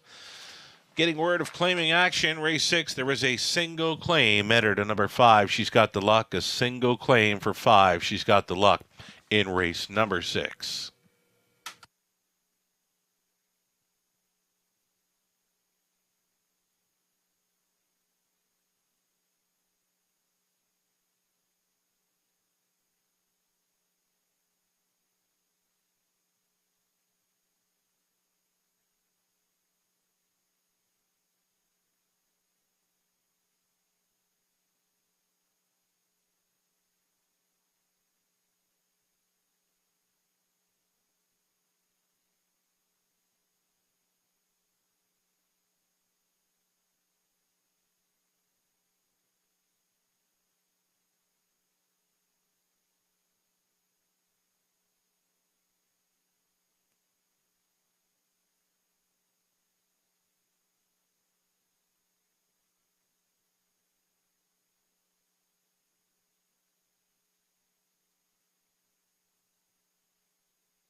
Here we go. Trotters on parade. It's the 5th race being led by our 2022 Horse of the Year overall for London Heavy Duty. Off the win for owner-trainer Natalie Elliott. Ryan DeRoche stays on. Neriatak Perfetto 2. It's Scott Coulter driving for Tony Vasile. It's Dean Nixon training. Jason Sherman owning and training number 3 Eyes of Justice, Tyler Borth.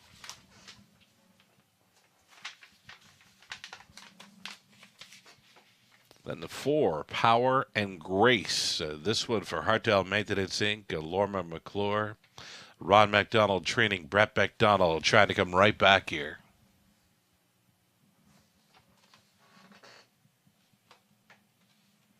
Here's Colin Kelly up on 5. Jess or Jessica. It's Jen Doyle and Danny Birch sharing ownership. Terry Gallant training. Colin Kelly on 5. Number 6, Marvin Hagler. Travis Cullen for Mary Pettin and Mark McCory. Mark trains. 7 outside, Great Magic. It's Walter Whalen owning and training. Mike Whalen up.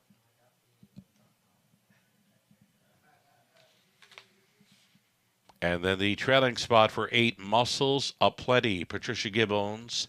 It's Joe Shaw training. Preston Shaw is in the sulky. Those are your 8 top-class trotters for race number 5. It's the early high 5 opportunity.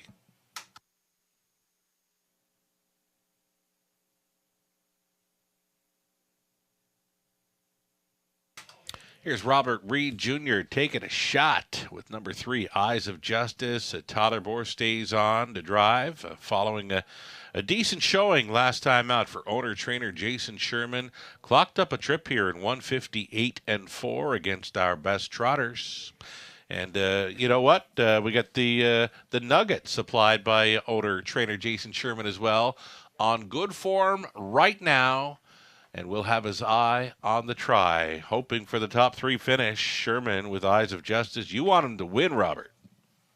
I do, definitely do. I've got him on Top Sugar. We're live in the pick 5 as well. Right they're paying, fairly decent. I thought it'd be a little bit more, but I mean, Eyes of Justice is paying fantastic at $3.17 for 20 cents. Heavy Duty, by the way, $5.63 for 20 cents. Wow. The double on Heavy Duty is ridiculous as well at $6.94. The pick 4 is even more than the pick 5. So, wow. Eyes of Justice, though, notice he did say the eye on the try because he is the one-eyed wonder. Yeah. I thought he's been racing really well. And a horse that's, progressed in his last few efforts. I know he did tie up in one of those when I think he actually still finished second in that effort. And really one that I've had my eye on to maybe now get a win at this preferred level. So 13-1, I thought, why not take a shot at him tonight? Maybe he trips out. He does have tactical speed. It's a race, though. He's got speed to his inside and his outside. So he's going to have something worked out by Tyler Borth. But I do think he's good enough with the right kind of journey. Right kind of journey, possibly for Eyes of Justice, as you mentioned, that one-eyed wonder. How about the 4, Power and Grace? She's got to be a must-play in here. She is, and I mean, she took a lot of respect in that pick 4 and the pick 5, and I think she deserves it. Obviously, I thought last time, worked hard to get to the lead. Kind of tired up more so than she usually does, and I guess that's the only concern that I have with her. She's got to be, trying to leave out of there again from post 4 tonight, looking to go down the road. Even money to me, I think, again, like you could probably do better than taking that type of a win price on her. But if you're alive on her in the multis, I mean, yeah, she's got a big chance in here. All right. Others to consider here towards the inside. Neriatak Perfetto. This horse is always in the hunt and very sharp right now for trainer Dean Nixon. He is. You can never rule him out, right? When you kind of leave him off your ticket, he'll jump up and bite you because he's a classy veteran, right? Over 655,000 made, 36 wins, always in the very. Okay, we're just losing a bit of audio there from you now, Robert. Hope we get that rectified soon. Number 2, our Neriatak Perfetto, always one to be considering here. The 1, Heavy Duty. Heavy Duty was recently named our overall Horse of the Year in London. Owner-trainer Natalie Elliott tinkered with the trotting hobbles last time out, and it paid off because he was a winner. This is one.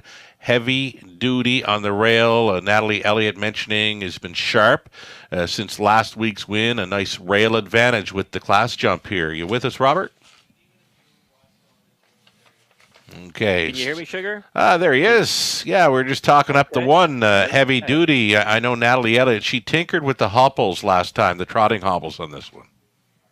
Yeah, and it was a huge effort for Heavy Duty, right? One that certainly, tons of gate speed. I don't think he's going to waste the rail spot today, right? Right. So he's going to be put in play right off the switch. Yeah.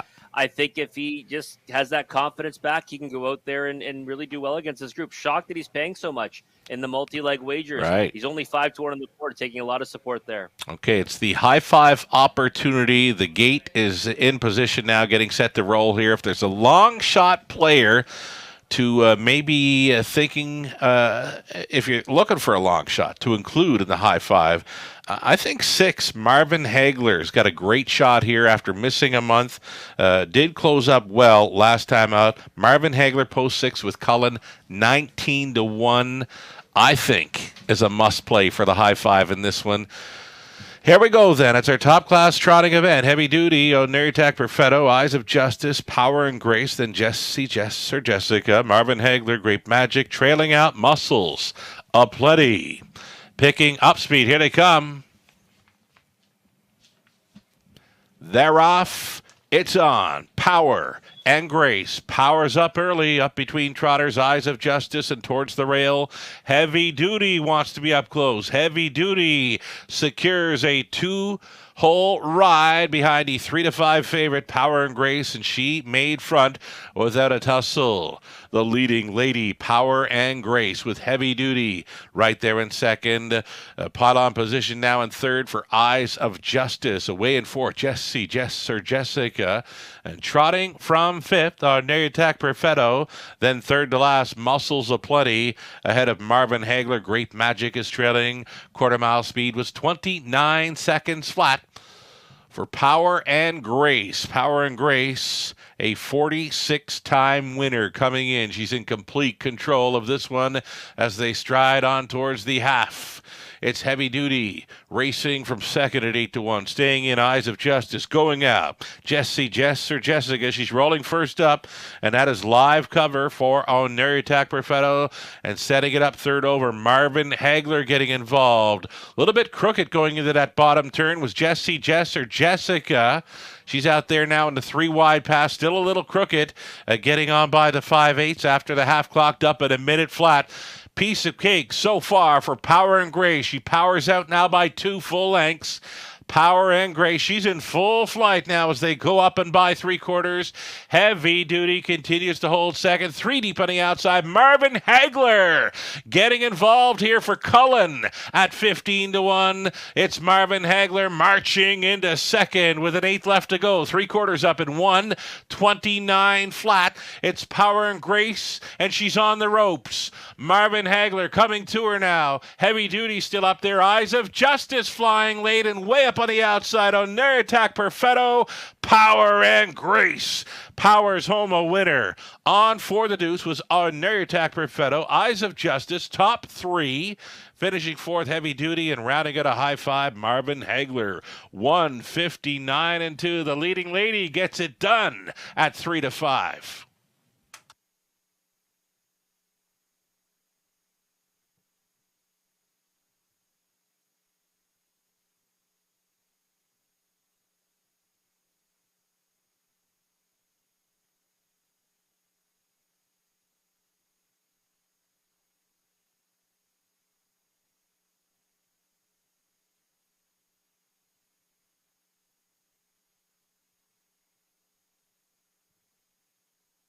Number 4, Power and Grace, much the best here. On for second, Oneritak Perfetto. Then came Eyes of Justice, Heavy Duty. Marvin Hagler finding his way into the high five. 4, 2, 3, 1, and 6. It's unofficial.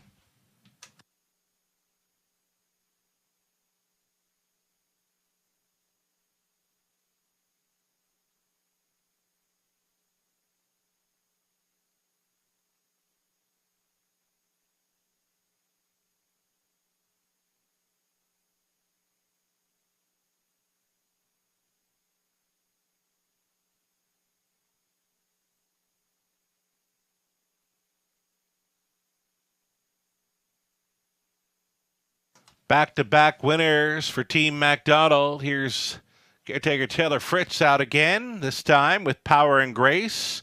8-year-old daughter of Holiday Road from the Muscle Mass mare, Mark of Honor. For Hartdale Maintenance Inc., Lorma McClure.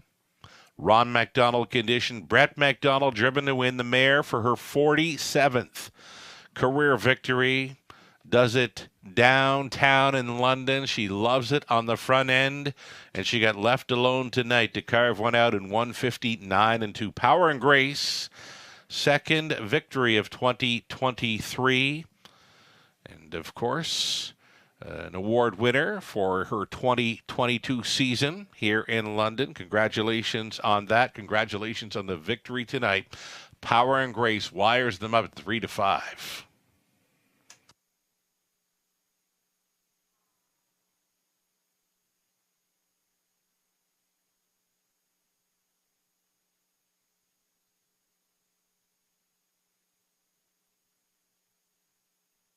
Going official here, $3.40 on a win ticket for Power and Grace. Exactor $7.30, dollar try, 20 even, high five, 20 center, $27.89. A daily double, $34.50.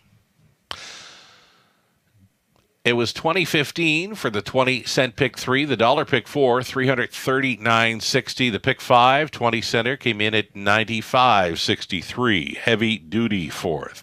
Ordinary Tech Perfetto was strong second. Eyes of Justice third.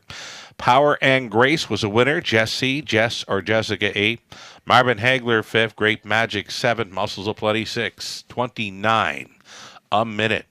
129. The mile was 159-2. Well mapped out for a Brett MacDonald driving double. Top down, a 4-2-3, 185-7-6.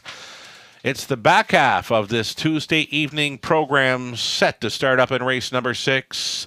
A single claim entered on 5. She's got the luck. An exactor, try, super. Late pick 5 starts up in about 7 minutes. Good luck.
The early pick 5 is in the books, and Power and Grace getting the job done in the preferred, looking like she usually does, Sugar. I mean, that was kind of, the last effort a little bit off. We said, not her usual self. Tonight, she went out there and just dominated. And really, the payout was still pretty good, right? $95 Yep. for 20 cents. Cheetah Lopov, obviously a big number in there, but started with a favorite, and with a favorite. It's easy to spread in the middle. I'm happy getting almost 5 times our money back on the pick 5 there. Didn't get the pick 4 though, because I made the faux pas of going out mini million. That's right. One, you know what? Nice hit on the pick 5 for yourself. And you know what? When Power and Grace made front just after the opening 8, she cleared, and she just had that presence about her. She was loud and proud on the lead, and she was going to be very tough to take down. But you know what? That 2-horse, Oniritak Perfetto, closed up very sharp. And Eyes of Justice, that one-eyed wonder, a strong showing there, had that eye on the try, and did not disappoint owner-trainer Jason Sherman with that show spot finish in the top class trotting event. We've got a late pick 5 then to start up. It's not a pretty looking ticket at all on my end. Again, I'm being honest when I say I struggled with this card. I struggled to make selections 3 or 4 days ago. I struggled to put together the multi-leg wagers, and we do have a winner tonight in Power and Grace, but she's a heavy favorite, right? So I'll take it. Here we go. 5 deep, the opening leg, and then shortening things up in race 7 with the 1 and 2. I Loved Her First, and Miss Sophia Rose over into race 8, the middle leg. We're 3 deep in there. I'm going to single number 4, Baby Ruby. She did something last week. She won from somewhere that I didn't think she could get there. She's like 15 lengths back prior to the opening quarter mile. She circled them, paced a huge back half for the win. Trainer Kenny Oliver. I checked the stats on trainers and drivers coming into our race cards. Kenny with 499 training victories. Got a great shot at 500 with Baby Ruby for George Leber's ICR Racing in race number 9. She's my single in race number 4. I'm going to stick to it. And then I'm going to go deep again in race number 10 to close things out. Again, not a pretty looking ticket. But the struggle is real for me tonight in London as far as selections go. Robert Reed Jr., maybe you can simplify things here. No, I said the same, Sugar. I told you, $19.20 on both of my tickets in the pick 5 tonight. I mean, I usually try to keep it under $10, as you know. Tonight, I struggled as well. So 1, 2, 5, and 7 for me here in this opening leg. I was going to just be on the 5 and 6. She's got the luck in Black Creek Rosebud. But then I said, you know what? When Black Creek Rosebud gets scratched, I wasn't confident enough just to go with the 5. She's got the luck. So 4 deep for me here. Race 7, I'm going back to my girl, right? I'm going to chase Miss Sophia Rose. She raced fantastic last time in defeat, and the line looks a little bit less appealing than it actually was on the racetrack. Right. And you know that, Sugar. She had a lot of pace on the end of that mile. And I think she's only going to get better racing back in a regular rotation. Second start for Ashley Lenvoy and Sam Fillion on the bike. 1, 3, 5, and 6 for me in that 8th race trotting event, which I think is a really difficult race.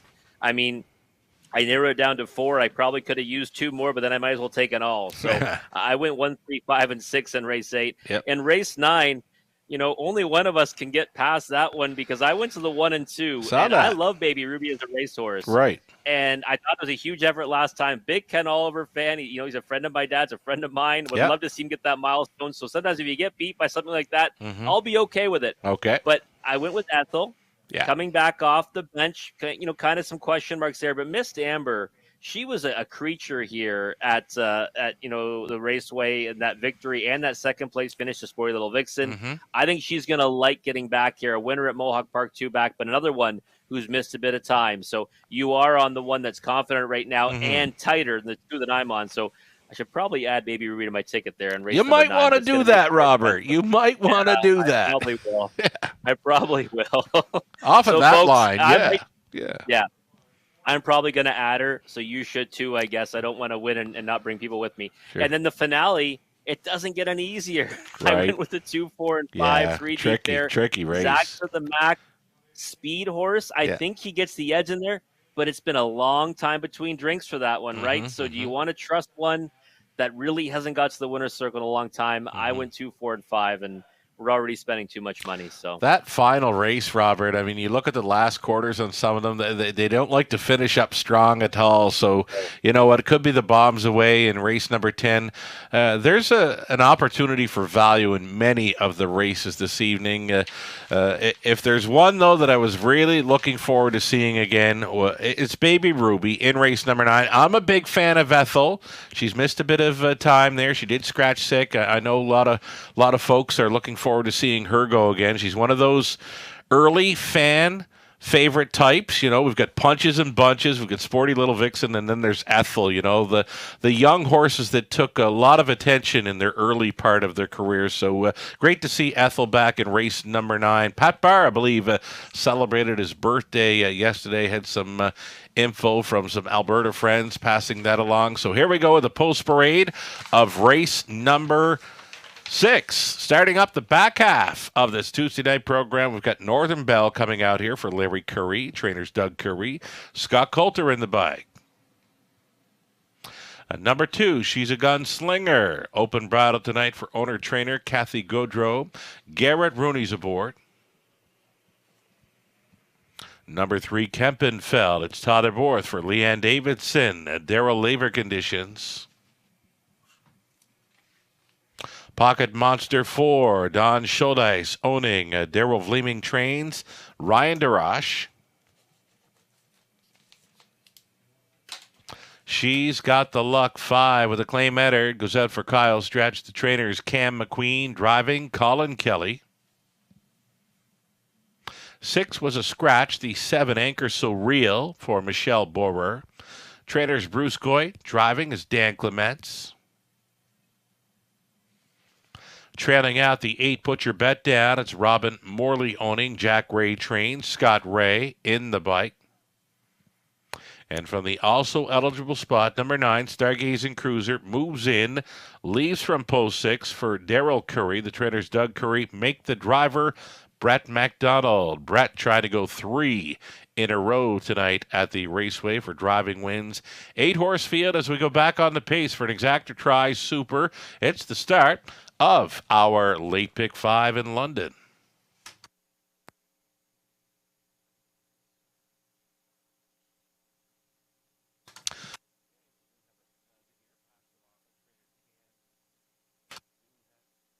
Do have a nugget passed along here by trainer Cam McQueen. It involves the 5. She's Got the Luck. Cam mentioning she's high on confidence now. Following that victory in her latest. Sharp in the barn, that's good to hear. Hoping for similar to last week. Anything close to similar, and she could be the one again. A winner by a dozen lengths last time, Robert. Yeah, she was. And again, that's in the, the winners under class, right? So obviously this is a big step up to now to the winners over. So not even just a straight 7, it's winners over 7. So, I mean, there's a big class, jump there, but I mean, it was such an easy victory, right? She was first over. I remember thinking, oh, wow, is she going to be in trouble here? She just kept on marching to the lead and then won by as much as she pleased. So I don't think she's up against this group by any stretch of the imagination. I just, looked at it and said, after the 6 Black Creek Rosebud got scratched, that it may have been a 2-horse affair. Oh, I just couldn't get myself to single her for some reason. So I did go 4 deep. So I do think she is the likely, one to beat in here, but I wouldn't want to just be married to her or certainly take too short of a price. Right on. Race number 6, opening leg of a late pick 5 in London. We're getting a look at Dan Clements on the 7, Anchor So Real, and we do have another bit passed along by trainer Bruce Goit. He mentions that she's going to need a heads-up drive from DWC, Dan Clements, for a top 3 finish here. Bruce Goit sending out the 7, Anchor So Real. Tough post to overcome, Robert. It is definitely a tough post to overcome. You move in one spot. Actually, you don't because there's a trailer coming in. So no, you're still on the 7 hole. Yeah. That's right. So you're still in the 7 hole. One that's kind of been knocking at the door was a winner for back. That was from post 2, the one on the engine. I don't think this race is going to be anywhere close to the engine for Anchor So Real. Might need some Dan Clements magic, like Mini Million got earlier on in the card. So I think that she's got a chance in here. You can't rule her out. Overbet at 2-1 a moment ago. Now 7-2. The price is getting back to where it needs to be. All right, rail starter Northern Belle. She likes it up close. She will be up close in here for Coulter. I think she might be the one you want to land on at a price in here because I love the fact that she's got the rail spot. Love the fact that she's got tons of gate speed. She's been racing in the winners over class since she, won a winners under race back in late January. So no issue with her going up against these types. And again, she's going to be at the part of the track you're going to want a horse to be in here. I think there's no way she's going to want to give up too many positions from the rail spot. 7-1 for me. That could be a potential bust out in this pick 5 and probably worth a win ticket. Okay, here's the thing with me. With the scratch of 6, I'm left with number 2. She's a Gunslinger as my top selection. I got a good look at her stepping out on track. I wanted to follow her along through and after the post parade. She looked much sharper stepping out, but you know what? I'm going to go all in with a post-parade pick here with number 2. She's a Gunslinger. They've opened up the bridle on her. I know she went to the Cullen Barn for a bit. She's back with Gaudreau, who she was with for quite some time. 6-1 value player, Garrett Rooney, upset specialist. You know what? I loved this horse last time, if you remember, Sugar, and she got a torturous trip. Yeah. First over the whole way, kept grinding. Looked like she was going to pack it and only lost by half a length on the end of it. So back with familiar barn, right? And someone in the bike you mentioned, right? Garrett puts them in the right spot. 6-1, bigger price than I expected on She's a Gunslinger. I thought she might get overbet. Not happening right now. I like her in here. She's my post-parade pick at 6-1. There is still time. You would have to hurry. The gate is moving for race 6 of 10. This one starting up our late pick 5. Group of $7,000 claimers here. We've got Northern Belle, then She's a Gunslinger, Kempenfeld, Pocket Monster, She's Got the Luck, Stargazing Cruiser, Anchor So Real, trailing out, Put Your Bet Down. Field of 8 behind the gate, picking up speed. It's the late pick 5 in London, and it begins right now. They're off on the inside, Northern Belle. She'll want to be up close. Next door is Kempenfeld. Kempenfeld gunning for the lead, and Borth is going to put another one on top in London. Kempenfeld here will be the longest shot leader at 45-1. Northern Belle is second, traveling in third. Put Your Bet Down away into fourth. We've got Pocket Monster.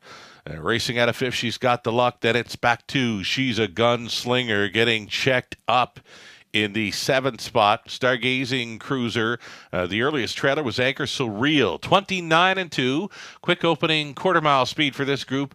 Kempenfeld leading. It's Northern Belle, 2-hole riding quickly now on the outside. She's Got the Luck put in play here at 1-2. They begin to pair up on this half-mile approach. It's going to be 4 in. It's going to be 4 out with just over a lap to go in the 6. It's a rush and a brush by She's Got the Luck. Looking to clear here. Prior to turn number 3, the half clocked up in 1:01.1. She's Got the Luck working for the top. Kempenfeld tried to keep her out there. She could not do it. Up on the outside now and moving into second. There's Stargazing Cruiser. Brett McDonald maybe with another live play here. Towed up into it third. Anchor So Real, and off the back end, She's a Gunslinger. She's Got the Luck still on top. Second best. Stargazing Cruiser. Towards the inside, She's a Gunslinger. Saving ground around the final turn. Anchor So Real still up there in the top 4.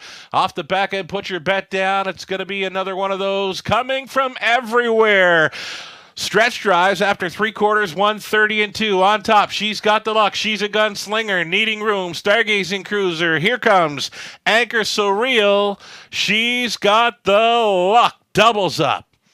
Under wraps and nowhere to go. She's a Gunslinger was second. Stargazing Cruiser third. Anchor So Real finishing fourth. 2 minutes, 4/5.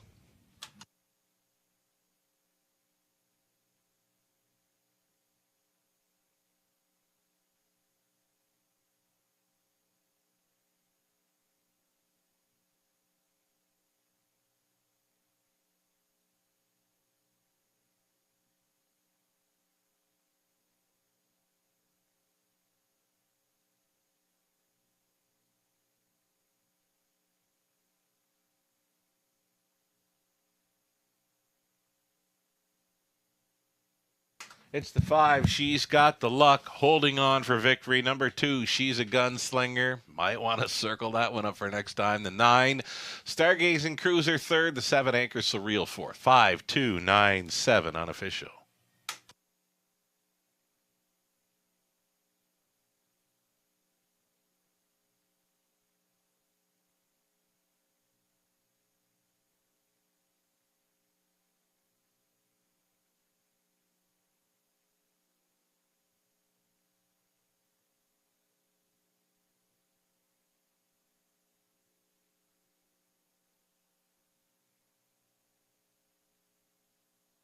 Back to Victory Lane for 2 in a row in London. She's got the luck. 6-year-old daughter of Shadow Play. From the Cam Luck mare Undone Hanover for Kyle's Stretch of Coldwater, Ontario. Cam McQueen, winning trainer. Colin Kelly was on board for this victory. 2 minutes, 4/5. She's got the luck on top. Congratulations.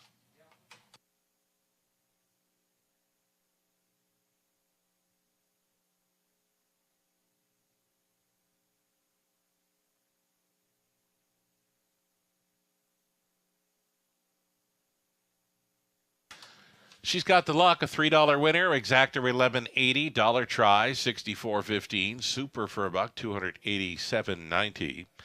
Northern Belle was 5th. She's a gunslinger. 2nd, Kempenfelt 7. Pocket Monster 8. She's got the luck was a winner. The 6 had scratched. Anchor Surreal 4th. Put your bet down. 6 Stargazing Cruiser 3rd. 29 and 2, 101 and 1, 130 and 2. The mile was 2 minutes 4/5. Back half. Nice back half for many of them in there. Top down a 5, 2, 7, 8, 1, scratch 4, 6, and a 3. From race 6, there was a single claim for the 5. She's got the luck, and for $8,750, she will go to trainer Isaac Waxman. Race 7, up and coming. Paul McKenzie will be driving number 8, JS Bet This Lady, switching to the blind bridle. No Lasix for the 4, Some Cameo.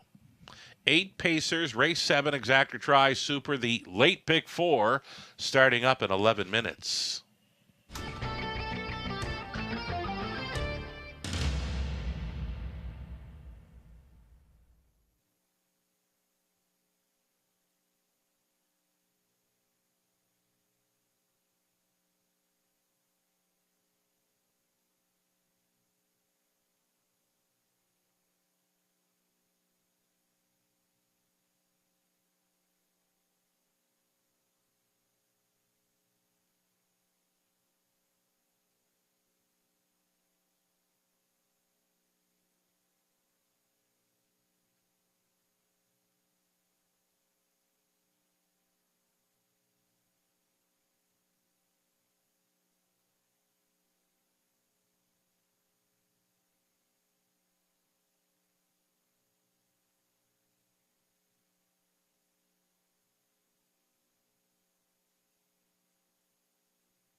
Live racing continues on Wednesday evening. Another 5:50 start time. Get a head start.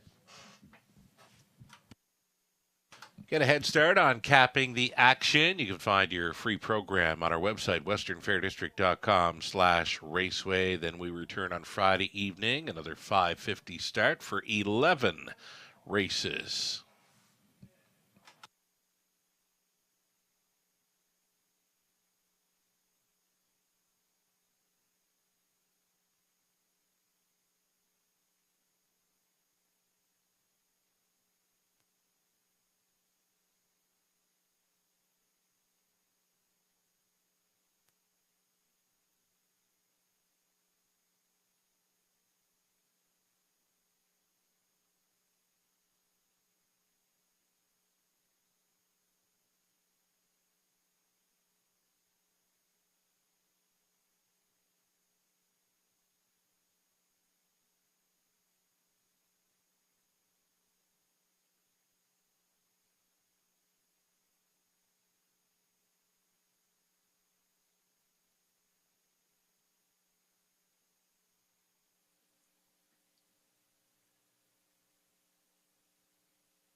She's got the luck getting the job done as the favorite in race number 6. So the early pick 5 started off with a heavy favorite.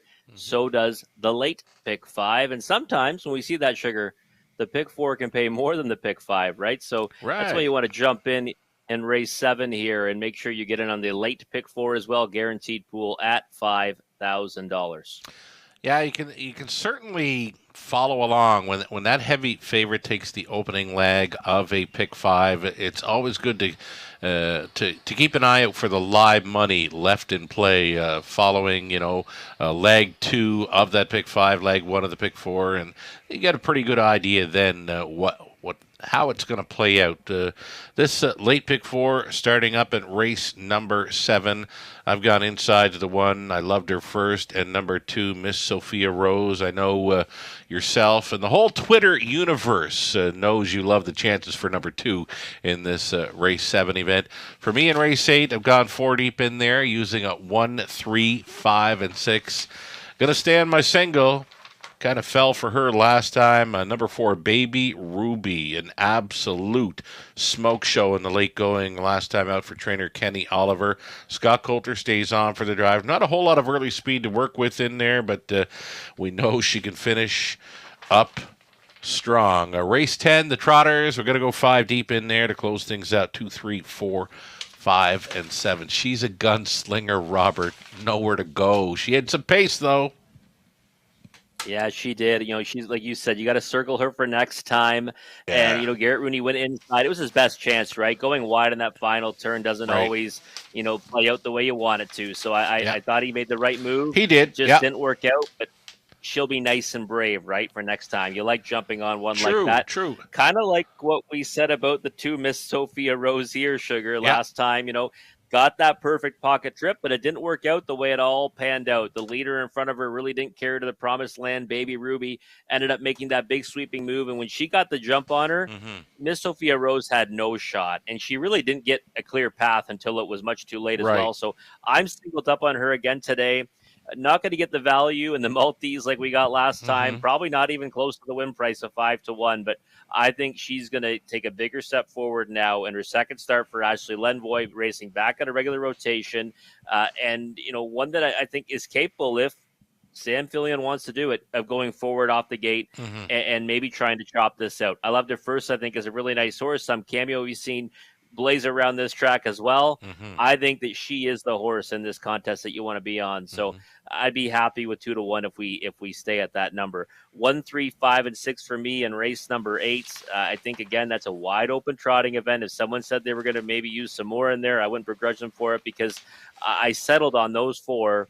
And thinking that those are the ones that you want to be on. And race 9, the 1 and 2 for me, but you kind of talked me into Baby Ruby now. I mean, she got the better of my best bet tonight last time, so I really should be giving her probably more respect. But I thought Miss Amber getting back to the raceway is going to like it here, especially with the pole position to work from.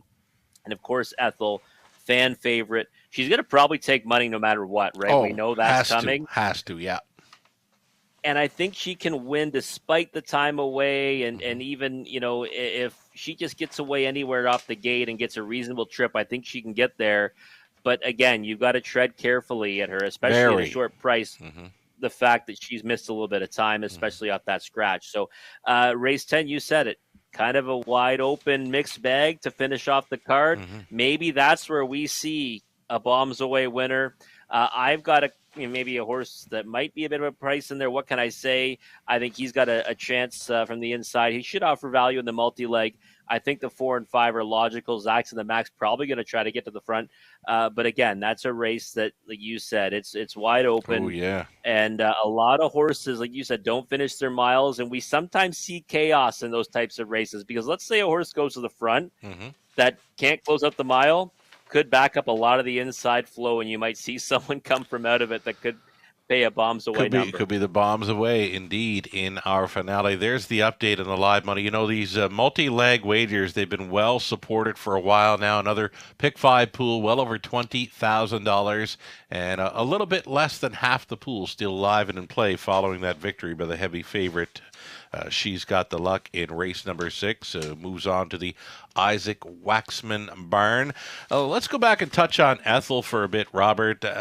We did mention she did scratch sick there on the 21st, so she's missed a bit of time. Made the break the start before that. She still circled up in one quite easy. Definitely in need of a clean line. There's not a whole lot of early speed to work with, but you can never count this big mare out. She's just one of those types, she stays close. If she's close turning for home, she's likely going to win it. But Baby Ruby, another stone cold closer in there. It's going to be a great race. This is the one I'm really looking forward tonight, the 9th. It's interesting, right? Because Miss Amber likely going to try to get forwardly placed, and those two can really race from anywhere, right? Ethel and Baby Ruby. They're never out of it. Interesting about Ethel, when she made that break, I mean, I could be mistaken, but I'm pretty sure, Pat Barr had got a new race bike. It looked like it anyway. It was, yeah. Yeah. And, why not, right? You're having a lot of success with Ethel. You might as well give her, every chance she can to win. I wasn't so sure that she liked it at first, or maybe even was, maybe not used to it. And that may have also contributed to that miscue. So, maybe if she is, had a little more experience with that race bike, in that effort, or maybe behind the scenes, who knows, right? Because, I mean, again, maybe it's something to be looking forward to on Post Parade. If those shiny new wheels are not on her tonight, maybe Pat Barr goes back to something that was working well. Very possible too. That's another angle you might want to look at there. So again, I'm not so sure, that caused the break in stride. But I thought it was interesting, right? Coming out, new race bike, looking like $1 million, and then she made that miscue. Of course, raced absolutely fantastic, but had to be come down because causing interference in the opening turn. So we'll keep a close eye on her either way. I think that if she doesn't get it done tonight, it might be one of those ones she needs a tightener, but next week, I mean, I think she'll be good to go no matter what. We talked about some nice fillies here. Miss Amber, Ethel, Baby Ruby. Haven't even touched on one of our faves, Sporty Lil Vixen, and then Cheddar's Delight even on the outside. That's a real nice race. Yeah, our girls are going to be upset at us, aren't they? Eh? Well, we're giving all the fillies love except for the most beautiful filly on the track, Sporty Little Vixen. She's got a huge fan base right across the country. I hear from her fan base whenever she's in to go. So they can all look forward to race number 9 as Sporty Little Vixen will be stepping out in there. We've got a Post Parade for the late pick 4 next in London, race 7.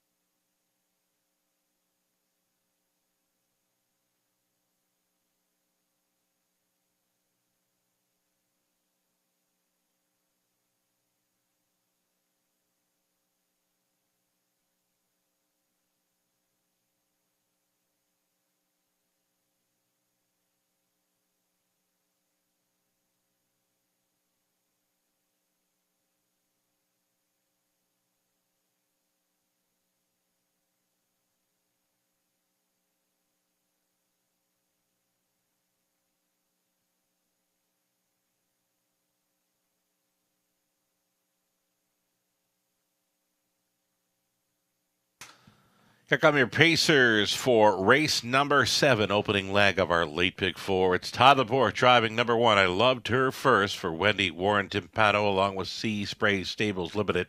Mike Timpano trains. Miss Sophia Rose 2, Samuel Filion stays on for William Brown and Brenda DeReeb. It's Ashley Lenvoy training. Paul Coulter owning and training number 3, Cove Beach. Scott Coulter on board for the drive. Number 4, it's going to be Some Cameo going out for Rachel Kokolowicz. It's Nathan Hardy training. Travis Cullen on 4. Better Deal adding Lasix for this from Post 5. It's Andre Goish training and driving for Gino Toscani. Michelle McMullen, Audrey Crawford on the ownership line for 6. Fran Sports Writer, Ken Gowan training. Andy Moore in the sulky. Outside chance for 7, Macaloo. It's Garrett Rooney staying on for Don and Heather McGregor. The trainers, Peter Core. And routing it out from the training spot, 8JS Bet This Lady. It's Carol Gebhardt owning. Roger Gebhardt trains. Make the driver. Paul McKenzie put a blind bridle on 8JS Bet This Lady. That is your field to start up our late pick 4. You've also got the exacta try, super to think about.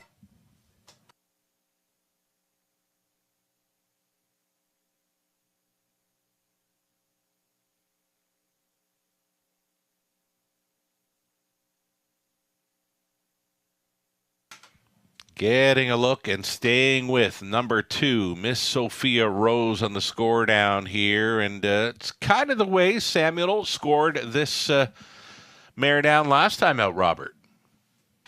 Yeah, it's very similar. I was hoping for maybe a little bit. We see a little more speed this time, I think. A little bit more. Yeah, a little bit more. You know, he's kind of, asking a little there through the turn. Yeah.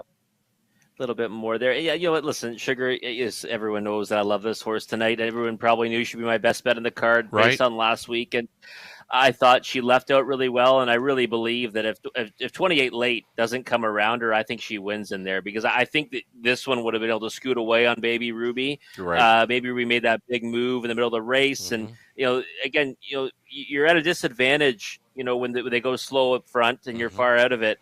But it also lets you, gain ground too, right? And that's what Baby Ruby was able to do. Yeah. And Miss Sophia Rose kind of trapped in the stretch. Even she kind of was in tight quarters, late to the wire. I really thought that she could have done some damage if she was on the engine in there. And this time around, I think that might be the game plan. And if not, I think, fair trip. I think she's the best horse in here based on what I saw last time. So I'm sticking with her 5-2, nice price. And I've been a huge fan of. I loved her first. Right. I've been a huge fan of that horse right from the get-go. And I thought she had all kinds left at the wire last time, only winning by a small margin as a short favorite. I just think Miss Sophia Rose is one that's going to get better and better every week. All righty. You're on Miss Sophia Rose, and our friends of the show all know it. Number 1, I loved her first. You mentioned you've loved this horse all along. Heavy action, and taking a sharp drop here just prior to post time as we go inside of 2 minutes. 1-5. Yeah, too short for me. Obviously, I love another horse in the race. But the thing with her is, she's been steppy at times too, right? And she's got to work from the rail today. She's had the 2-hole in both of her victories over the Raceway. Even when winning last time, a couple times in that mile, she put a little funky step in here and there. I think she overpaced herself at times, and 2-5 would be too short for me. And again, I'm looking at it too. One horse is racing in regular rotation. One horse missed a week. Again, price discrepancy, 2-1, 6-5. I'm definitely leaning in the other direction, without even being enamored with Miss Sophia Rose last time. I loved her first. There's a big chance in here. I think she's a very nice filly. I still give the edge, obviously, to my top selection and best bet on the card. All right, we're talking up the 2 and the 1. Those are the horses that are taking the action. I had production go to this 6 horse, Fran Sports Writer with Andy Moore. Now, when you're playing the favorites, you're going to need a value player to go with. This, to me, is a value player. She's looking spectacular out of the post parade. She's back on the rotation now. This is 6, Fran Sports Writer. Bang up 4th against Baby Ruby last time out. Can we put her in for a try and a superfecta here? I think so. Well, we've even seen some impressive efforts from this source over here winning too, Yes. right? Fran Sportswriter was one that we kind of had our eye on to maybe be an emerging talent. Yeah. And then it kind of just got sidetracked a little bit. She's had some tough luck, especially at the start, if I recall. Some of the starts that might not be on the page kind of gapped to the start a couple times. I'm with you, Sugar. I think you can put Fran Sportswriter in the try and the super, especially at a big price. She's got the talent to be in the mix here. It's going to come down to trip, really, and where she gets away from post 6. But I'm with you. I'm okay with putting her in the try and super. She's just sort of catching my eye out there in the parade. You know, there's some nice horses in here, but out of them all, just for a value player at 20-1 currently, she's been the one after the post parade that has caught my eye. Fran Sportswriter, maybe. Looking to turn the corner tonight. Andy Moore on board. A 20-1 bomber as the starting car has rolled into position. It's the opening leg of a late pick 4 in London. There is still time. You would have to hurry.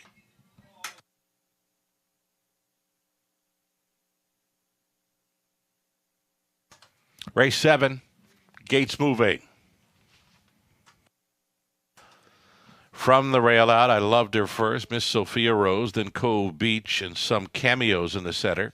Then Better Deal, Fran Sportswriter, Macaloo. JS Bet This Lady from the trailing spot, 8 starters, 8th out.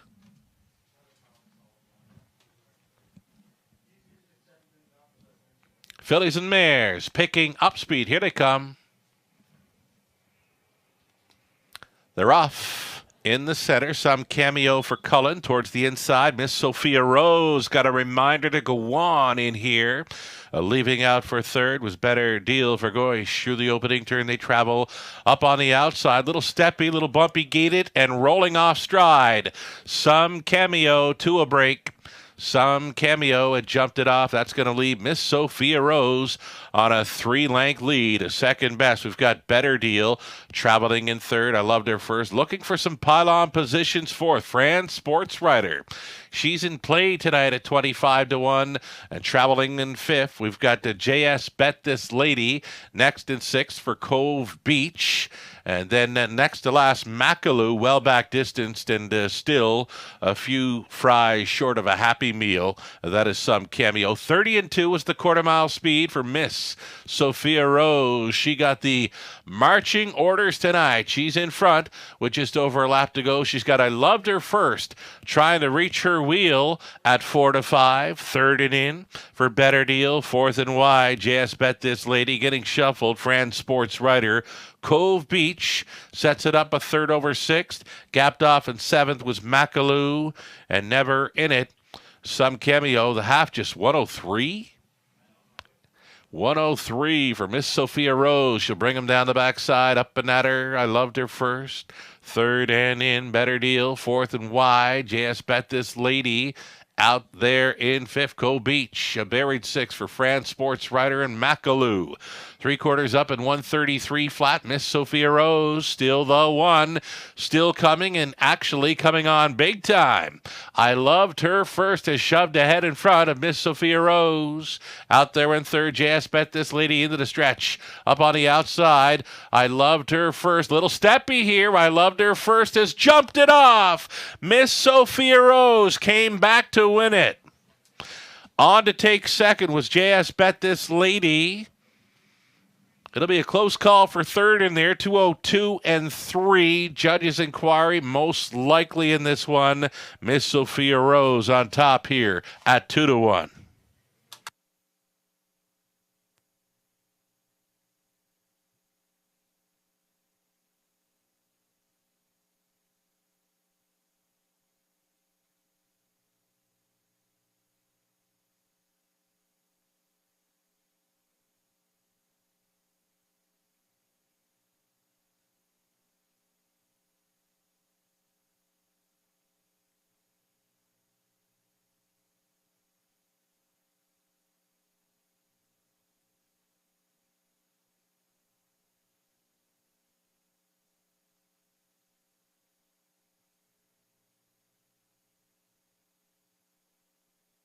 Judges' inquiry here, of course, they'll be reviewing the stretch drive by the unofficial third place finisher, One I Loved Her First. Hold all tickets here in race number 7.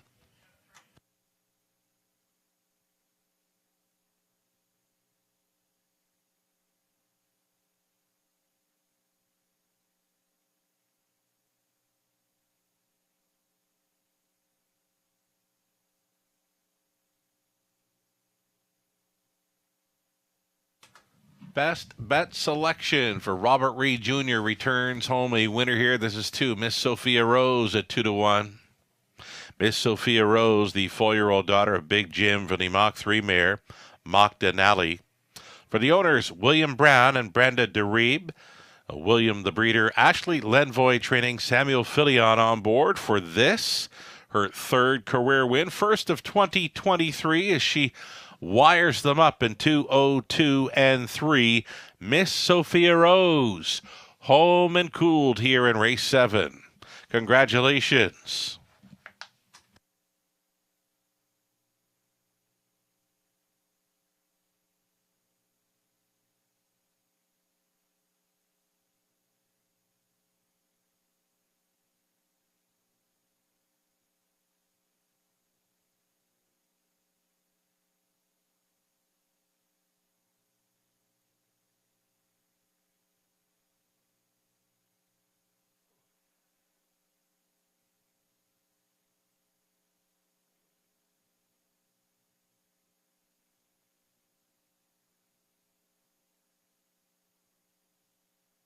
So the top 4 unofficial reads a 2, 8, 1, and 3. And again, the judges are going to review the stretch action of number 1, I Loved Her First, rolling off stride just prior to the finish. Holding all tickets here.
Ladies and gentlemen, as a result of the judge's inquiry, number 1, I Loved Her First.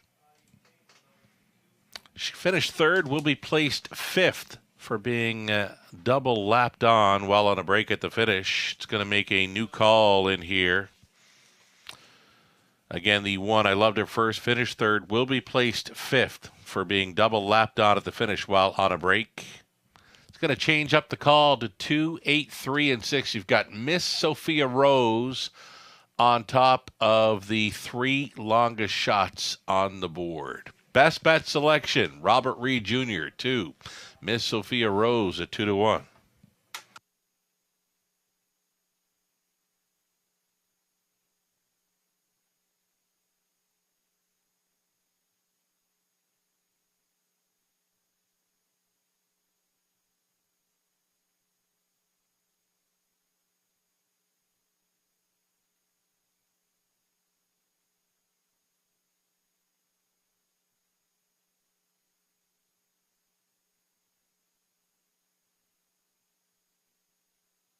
Here we go. Miss Sophia Rose, 680 on a win ticket. Exactor, 284.60. Dollar try, 818.10. Here's a superfecta for 20 cents. 2,307.44. 2-to-1 shot on top. Over $2,000 on the 20-cent superfecta. I loved her first. Third placed fifth for the double lapped on at the finish while on a break. Miss Sophia Rose won it. Cove Beach, fourth place third. Some Cameo, 8. Better Deal, 6. Fran Sports Rider, fifth place fourth. Macaloo was 7. JS Bet This Lady was a second best. 30-2, 103. 133. The mile was 2-2-3. Miss Sophia Rose on top. The rundown of 5, 1, 3, 8, 6, 4, 7, and 2. Eighth up and coming. Trotters for the Exactor Try Super. Pick 3 opportunity next in only 4 minutes.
Pick 5, live money. Sharp drop.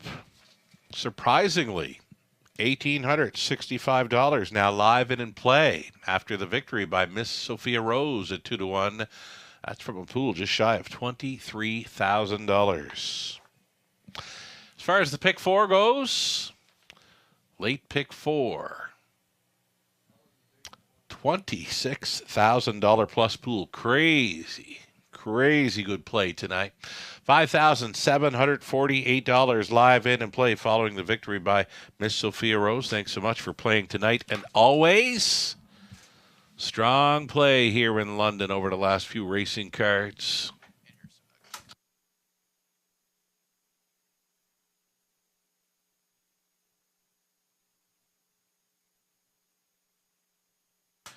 Getting set to post parade them here for race number 8 as we go back on the trot. It's the pick 3 play starting up. We've got some more nuggets here supplied by Tony Hamlin driving to Duke Deo, mentioning race tough last week, should be forwardly placed with the improved post here. It's 15-1 on number 2, Duke Deo.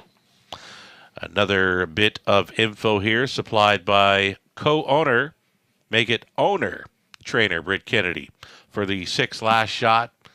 Being back on the regular 7-day rotation should help her this week. So Britt Kennedy chiming in, hoping for a better result for number 6 last shot here. Currently 6-1 value player.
Here we go. The Trotters on parade. Race number 8, led by the one Azúcar, goes out for owner-trainer Mariel Enberg. The driver's Jason Ryan.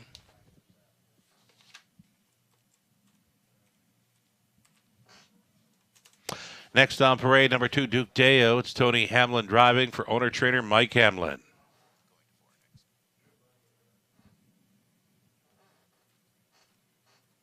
Next on parade, the 4 Super T, Brett McDonald for the Yakes.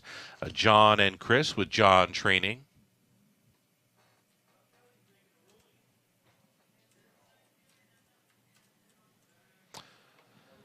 Number 5, it's going to be all muscle and sass. Travis Cullen on board for the A1 stable. Jody Cullen trains.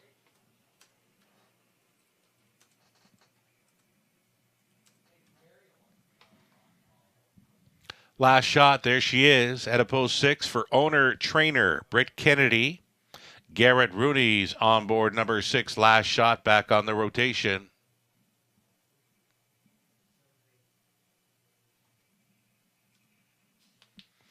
A number 7, Trade Barrier. This one for owner-trainer Angie Carroll. Alfie Carroll aboard. Trailing spot for 8, Playful Elegance. It's Dennis Duford owning. Ashley Duford trains. Tyler Borth stays on. Last on parade is going to be the 3, Muscle Ave for Investissement KFB, along with Eric Bozajor, Stefan Jeffroy. Francis Guillemette training. Tyler Moore will be driving number 3, Muscle Ave. So there you have it, Trotters. For this evening's 8th race in London, it starts up a late pick 3.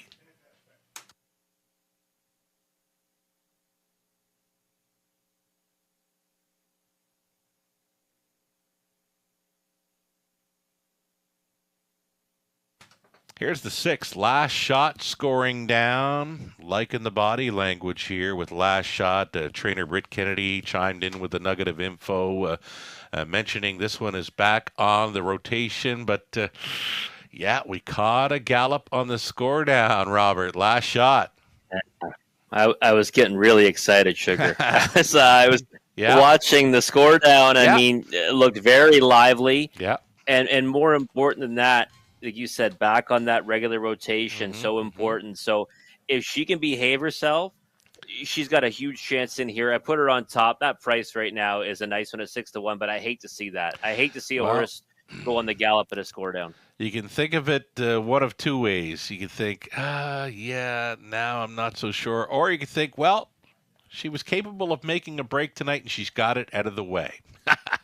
Yeah. There we go. That's positive thinking. Be positive, Optimism. right? Be positive. She's got it out of the way here at 5-1.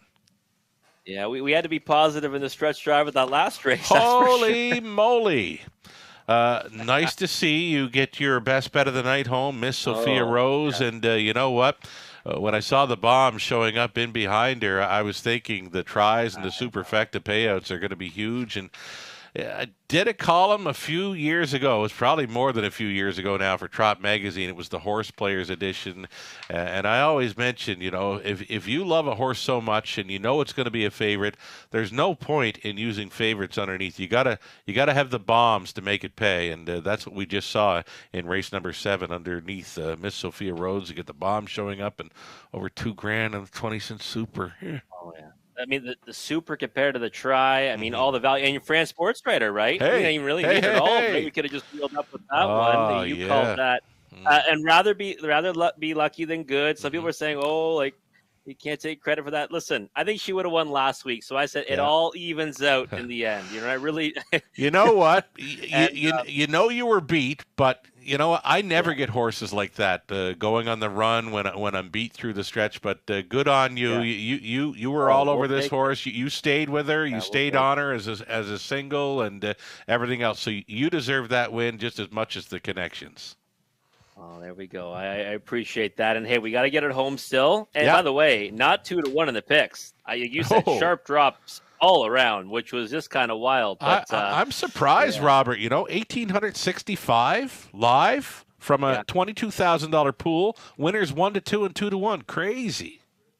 It is. It is. So, I mean, there's some serious potential because this is now we get to the race. So we thought we're kind of wide open, right? Like we got Right. some trot races here that are difficult. So, Yep. and we got a favorite right now, All Muscle and Sass, Okay. who 2-5 on the Wow. board.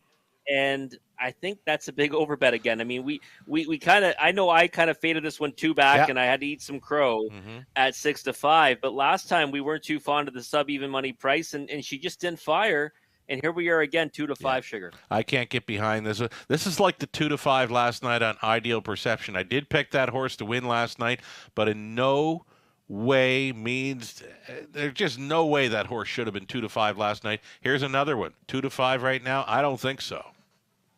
Yeah, I can't get there. I mean, I would look to maybe Azucar with the rail. I mean, you've been coming from way out of it in recent efforts, and now maybe closer up. 7-1's value on that one. Even Muscle Avenue, I'm a little bit surprised. That one's not taking more support right now at 7-1. I thought this race was one that, we kind of said, like, I narrowed it down to 4, but I wasn't really comfortable with that. So I certainly can't think anyone in this race should be 1-2. Never. Starting gate, rolls into position. Final thoughts, 1-2. Did go up a bit, Robert. Yeah, I can't get that. I mean, I would go to Azucar. Maybe, you know what? Maybe you're right. Got the break out of the way, last shot. I really liked her coming into this. Yeah. I mean, I'll live and die by her here. Hopefully she minds her manners. Here we go. It's a 8-horse trotting event. 4 race 8, exacta try, super, late pick 3, starting up, and it's 1-2 for 5. All Muscle and Sass. They're an 1/8 of a mile from the start. Who do you like? Into the stretch and picking up speed. Here they come. They're off. Last shot is leaving on out of there. Muscle Ave, and on the rail, Azucar. Here's the opening turn. And we watched last shot, score down, made a break going into the turn. She got rough gated there again, but got down trotting quickly. She's out there in 4th. Last shot settled in, and she's on a gallop again. So leading, Muscle Ave here at 3-1 for Todd Moore. It's Azucar in for the 2-hole ride, trotting from 3rd. Duke Deo, a very adventurous trip here in the early going. Last shot, she's parked out. She's 4th, and here comes another turn. 28-4. They're trotting plenty in the early going here. Muscle Ave will try to bottom them out. Azucar for the trip, outside in 3rd now. Here comes Duke Deo trotting from 4th is Playful Elegance. Next in line, 5th, we've got Super T, a move off the back end. All Muscle and Sass, plenty of early pace to chase after in this one. Next to last was Trade Barrier, and last shot is trailing. Halftime speed was 59-2, and it's Muscle Ave getting them to the 5/8. Duke Deo at 40-1 is challenging now as they straighten for the backside. It's Azucar still up there in the top 3. Out there in 4, still gaining. All Muscle and Sass at even money. Setting it up 3rd over is Super T. And with them in 7th, Trade Barrier, not out of it. 3/4 up in 129-3. And they are bunching up into the final turn. Ahead in front for long shot, Duke Deo. It's Muscle Ave battling on. And 3 wide now for All Muscle and Sass. In behind the wall, Playful Elegance. The big mare could use a way through. Azucar was locked in block. Show him if you got him time. Duke Deo, 40-1 bomber. All Muscle and Sass, even money along the inside of Azucar. Azucar, Jason Ryan up in time here at 3-1. It got tight for second, 2:01.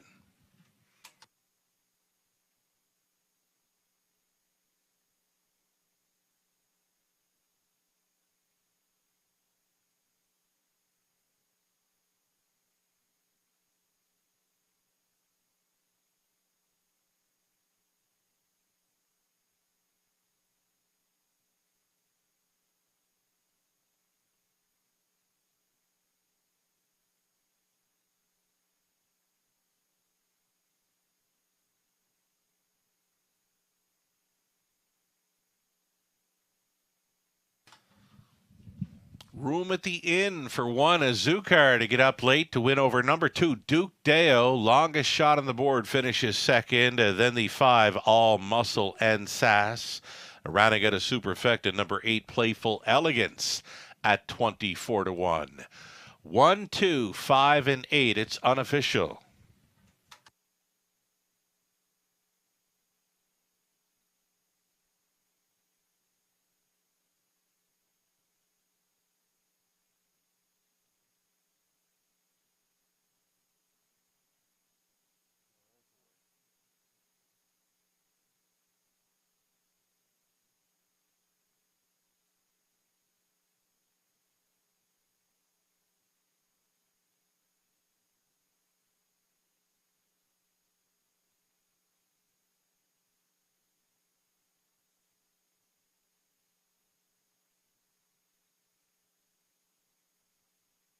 For a winner's circle photo, here is owner-trainer Mariel Emberg meeting up with Azúcar, the 11-year-old son of Crazed. From the Angus Hall mare, Lindy Loves Candy. Again, owned and trained by Mariel Emberg of Guelph, Ontario. Azúcar winning for the 36th time in his career. His first victory of 2023. Unleashing a fine stretch rally to get up in time. Jason Ryan winning in 2:01 aboard Azúcar. Congratulations. He paid $860. Exactor $248.20. The dollar try at $567.15. Another big superfecta here. Dollar super $2,617.25. The 20-center worth $523.45. So Azúcar, a race winner. Duke Deo was a strong second. Muscle Ave finished 5th. Super T 8th. All Muscle and Sass 3rd. Last Shot was 6th. Trade Barrier 7th. Playful Elegance 4th. 28 and 4. 59 and 2. 129 and 3 and a mile of 2:01 flat. It was Azúcar. From the top, a 125, 83, 674, and it's 2 more to go. We're on the pace for race 9. Trotters for the 10th. 9th race up and coming. Exactor Try Super Daily Double starting up. It's a Nathan Bain best bet selection with number 2 Ethel on her return. My best bet tonight, number 4 Baby Ruby, gonna chase after this one tonight. 7 horses. All on gate for the 9th. It's a great-looking field of fillies and mares on the pace. 8 minutes to think about it.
Live money updates now. Pick 5 live money, $322.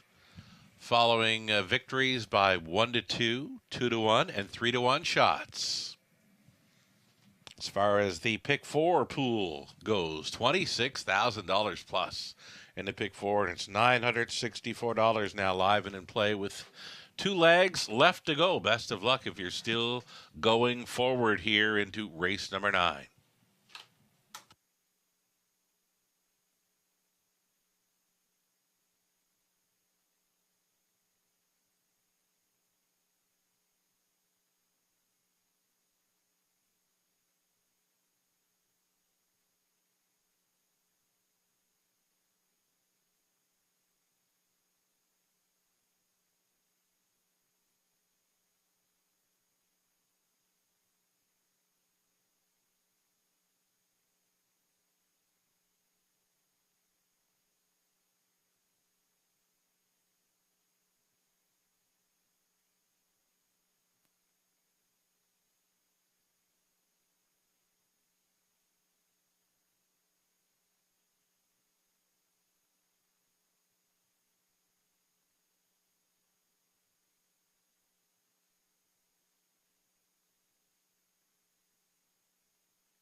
Back on the pace for race number 9. Back on the pace one final time tonight as we got the tough group trotters in our 10th and final race this evening. Number 1, Miss Denver.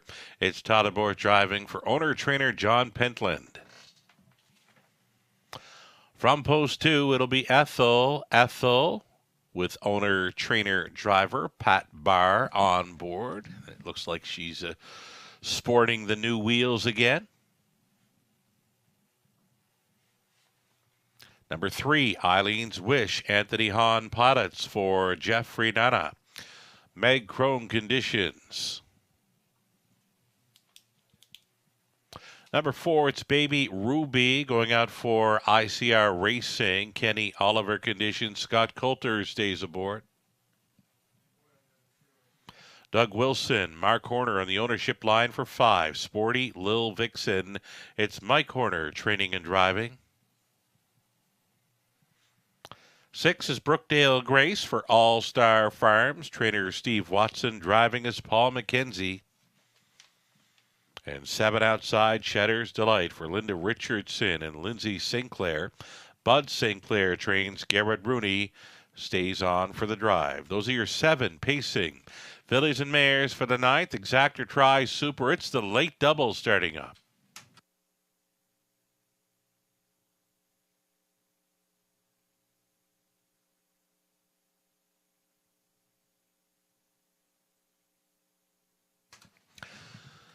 There we go. Top selection for yourself, Robert. Missed Amber. You like the way she got the job done in London, about 5 back, and had the victory over Woodbine Mohawk Park, though she has missed some time.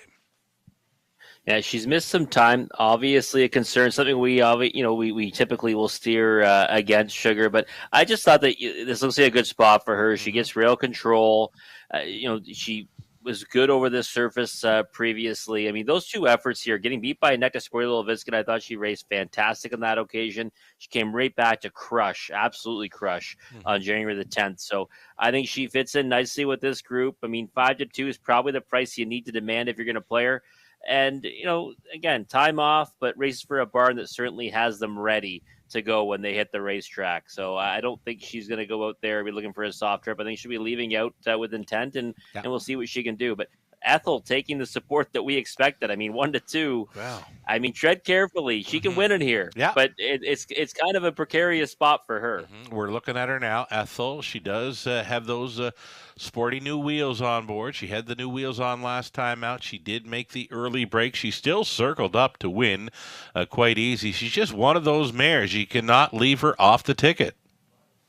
No, you can't, because, I mean, I think she can win against probably better than these. Yes, yes, it's like that. Yeah. Over again. Yeah. And the thing is what's the trip look like? Will she handle the first turn okay? We know that's where she gets a little bit fumbly at times, but even when she makes those breaks, she can still overcome it. I mean, for a big mare, she gets around this oval so nicely when she hits top gear. She's smooth then. She's smooth when she's rolling, yeah. And again, you have so many people that were asking you, Sugar, where's Ethel? Where's Ethel? I mean, she's on so many people's radars, probably for many reasons, wagering purposes and just being a fan of harness racing. So. You know what? She's still learning, though, right? She's very green in that early portion of the race. Yeah, 8 lifetime starts, right? She's 4 years old. Yeah.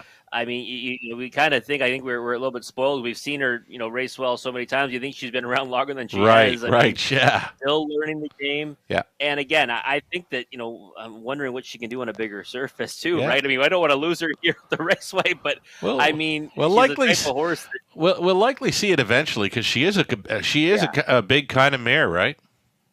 Yeah, exactly. But 3-5 to meet, too short. Yeah.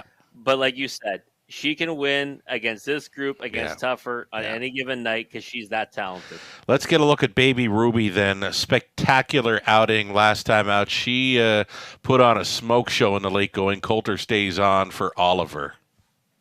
Yeah, much to my chagrin. Again, I like Baby Ruby. I love Ken Oliver. But, I mean, I needed Miss Sophia Rose on that one. And really, that one's chances went out the window when Baby Ruby made that big move. Yeah. Because when she got the jump on that one, Baby Ruby's not getting beat from behind. It's not happening. You know what I mean? So as soon as she kind of drew even with the leader, it was race over. And she's been really good over a half. I mean, you look at those lines over the half-mile surface, save for that one break, Sugar, she's won 4 in a row. The 2 victories at Flamborough were incredible. They really were. And the ones here were just impressive. So, I mean, 5-2, I mean, you must be licking your chops on a horse that you think is the best play of the night. I love her in here. And I also love Sporty Lil Vixen just to look at. I mean, a message box blows up on race days for Sporty Lil Vixen. She's just pretty as a picture. And here she is, offering for the first time ever at double digits in London, 11-1. She's never paid this kind of price before.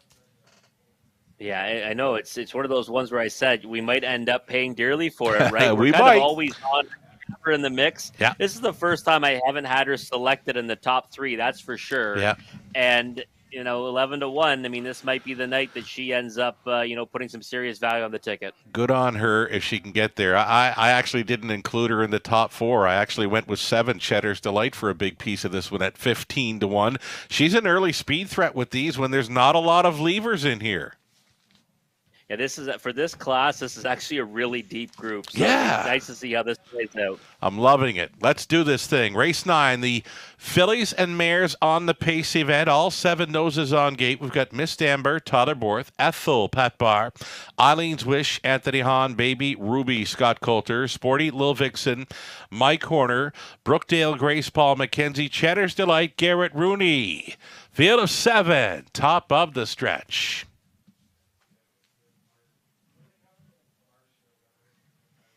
Picking up speed. Here they come.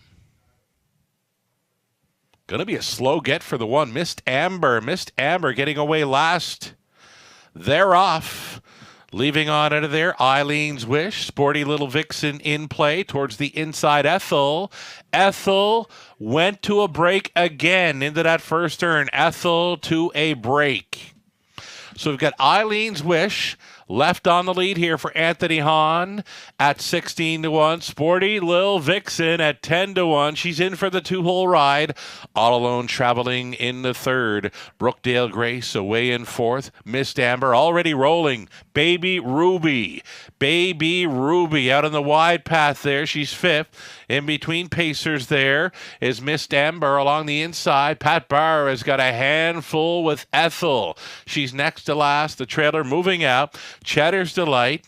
30 seconds flat, the opening panel for pace setter Eileen's Wish. Sporty Lil Vixen for the trip. Here comes Baby Ruby. Baby Ruby up on the outside. She's an uncovered third. Fourth and in for Brookdale Grace. Towed up into it fifth for Miss Amber. Setting it up third over. Ethel, the early breaker. She's still with them. She's still in play. Then along the inside, it was Cheddar's Delight. Half clocked up in a minute and 4/5. Anthony Hahn. He's got theft on the brain. Hit the go button on Eileen's Wish, and she put 3 lengths of separation on them. And it's Eileen's Wish down the backside. Sporty Lil Vixen trying to make it up in second. Baby Ruby still trying to gain from third. Fourth and in. Extreme long shot. Brookdale Grace. Missed Amber out there in fifth. Sixth is Cheddar's Delight and a gapped off trailer. And Ethel 129 and 4. Anthony Hahn tossing a 29 flat third quarter at them, and it's Eileen's Wish. Sporty Lil Vixen the gray. She's outside and driving here in second. Baby Ruby, not tonight. Eileen's Wish. She had theft on the brain right from the get-go. She'll steal the 9th in London under wraps for Hahn. On for the deuce appeared to be Miss Amber over Sporty Lil Vixen. 159 and 3. Eileen's Wish downtown in London.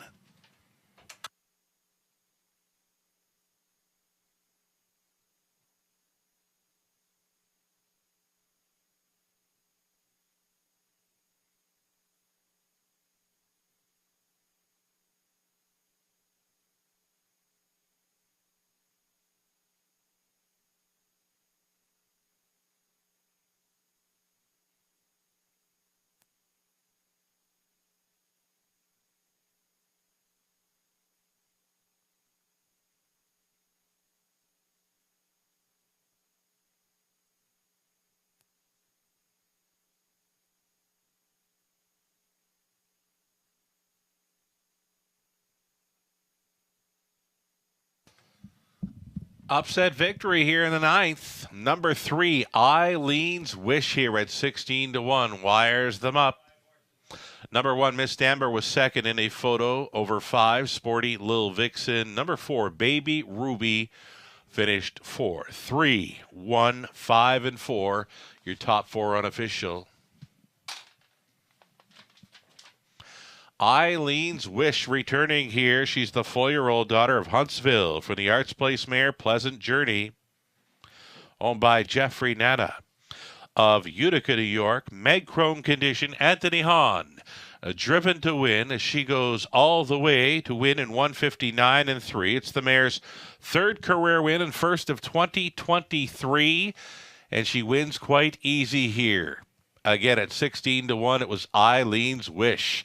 Congratulations.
Race number 9 going official with Eileen's Wish upsetting, returning 34.40. That exactor 170.70.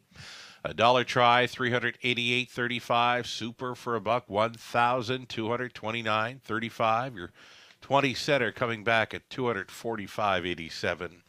Miss Amber was second. Ethel seventh. Eileen's Wish was a race winner. Baby Ruby fourth. Sporty Lil Vixen third. Brookdale Grace was fifth. Chatter's Delight sixth.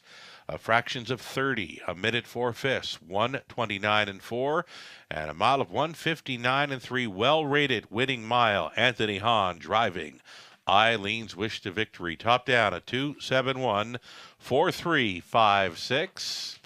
10th and final, up and coming. And it doesn't get any easier. It's a wide open trotting event for race 10. Crack the code on this super high five and you will get paid. Exactor try also featured here. 10 minutes to post time. It's the high five finale next.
Alrighty. So, number 3, Eileen's Wish, throwing a wrench into many of the multi-leg wagers. There's some very nice will pays on the monitors for the double, for late pick 3. The pick 4s and pick 5s are coming up. Best of luck if you're still going forward in any of these multi-legs. Again, Eileen's Wish winning at 16-1 there in race number 9. Certainly beefs up the will pays here to end our program. Not over yet. We've got a tough trotting event here. Again, as mentioned, crack the code on this high five play and you should get paid.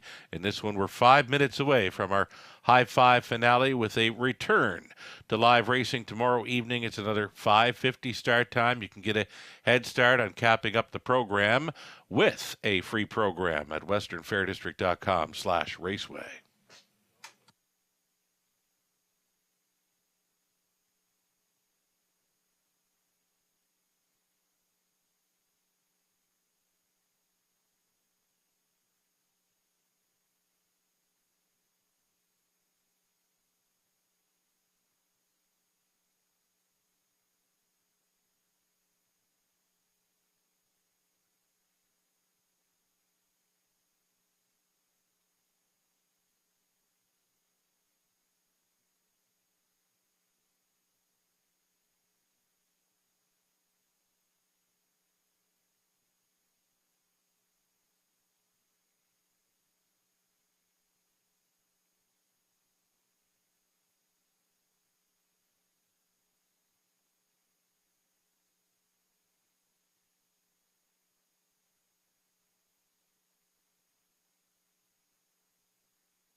Again, will pays on display. There's some nice ones, and we haven't even looked at the pick 5 will pays just yet. And it gets even better when the pick 5 will pays get posted here. You'll see what I'm talking about. Winners throughout the sequence: 1-2, 2-1. 3-1, and then 16-1. And here's your pick 5, will pays. A favorite to complete it. Number 4, Zach to the Max, coming back at over $1,100 on a 20-cent wager. Should the 6, AJ Titan, happen to upset here, there would be a pick 5 carryover going into tomorrow evening's race 1. Pick 5 on the program. So best of luck, any and all live players here on to our finale.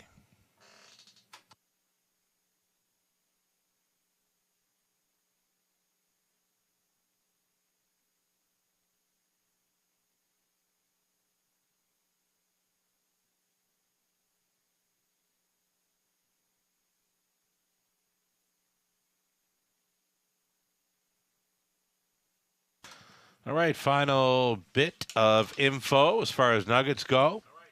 We've got Tony Hamlin chiming in about the 6, AJ Titan, the one horse that is not live to end the pick 5 play.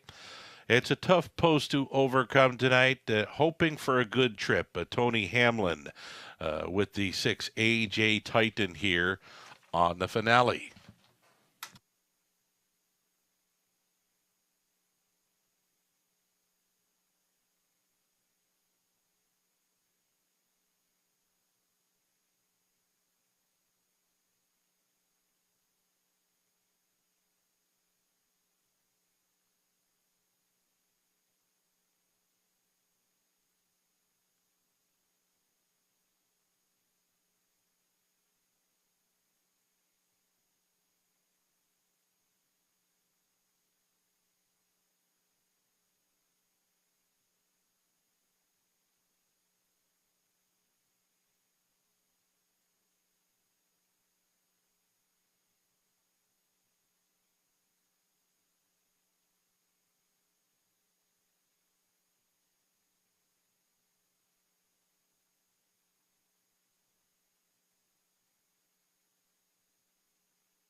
Trotters, race 10. Stepping out on a post parade here, wide open trotting event to close out our Tuesday evening. Number 1, it's Junior for Dennis Duford. Trainers Ashley Duford. Tyler Borth in the sulky. What Can I Say coming out here from post 2, Ashley Bako owns. Lori Bako trains. Lauren House on board for the drive.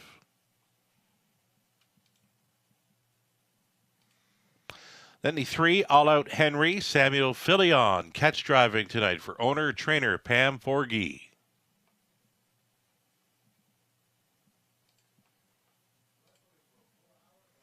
Then the 4, Zach to the Max, the favorite to complete the pick 5. Megan O'Neill owning. It's Jack Ray training. Scott Ray in the sulky.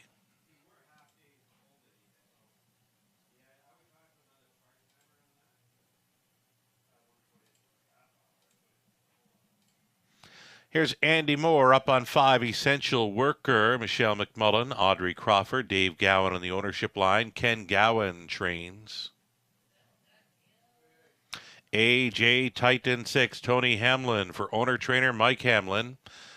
7 outside, we've got Relevant with Todd and Moore in the sulky for owner-trainer Gary MacDonald.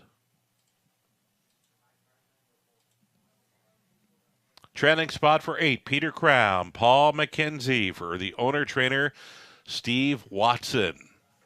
8 trotters, 10th and final race, exactor try, super high 5. Average 20-cent payout on all pick 5 plays. Through 2023 at the Raceway, $1,091. Again, that's for the 20-cent average payout on a high 5 in 2023. Getting a look right here and now at Zach to the Max. He's the speed threat. Top selection here for Robert Reed Jr. to close out our card. 4 to 5 status. It may be a good spot for him, but I'm not a big fan of his final quarter speed in recent starts.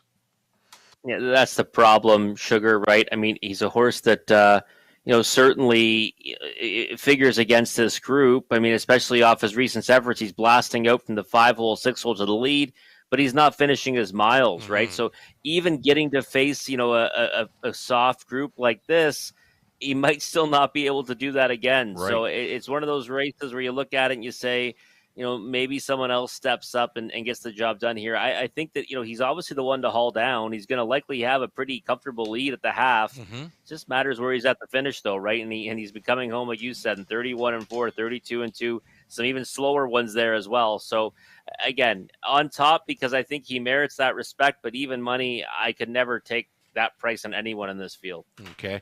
Another one to consider, maybe the outside starter, number 7, Relevant. Relevant. We're actually getting a look at number 2. What Can I Say here? What Can I Say is one that you've got pegged for the deuce. And, I guess I had wrote it down wrong. I got the 4, 7, 5, and 8 for you, but you're 4, 2, 5, and 8. What Can I Say? Stylish trotter. He's Mr. Handsome. What Can I Say? Early speed threat. And here's the thing. Expect it to be up close. So if Zach to the Max is going to be leading, What Can I Say? You'd have to figure he's going to get the 2-hole ride, and he might have enough to go by in the end.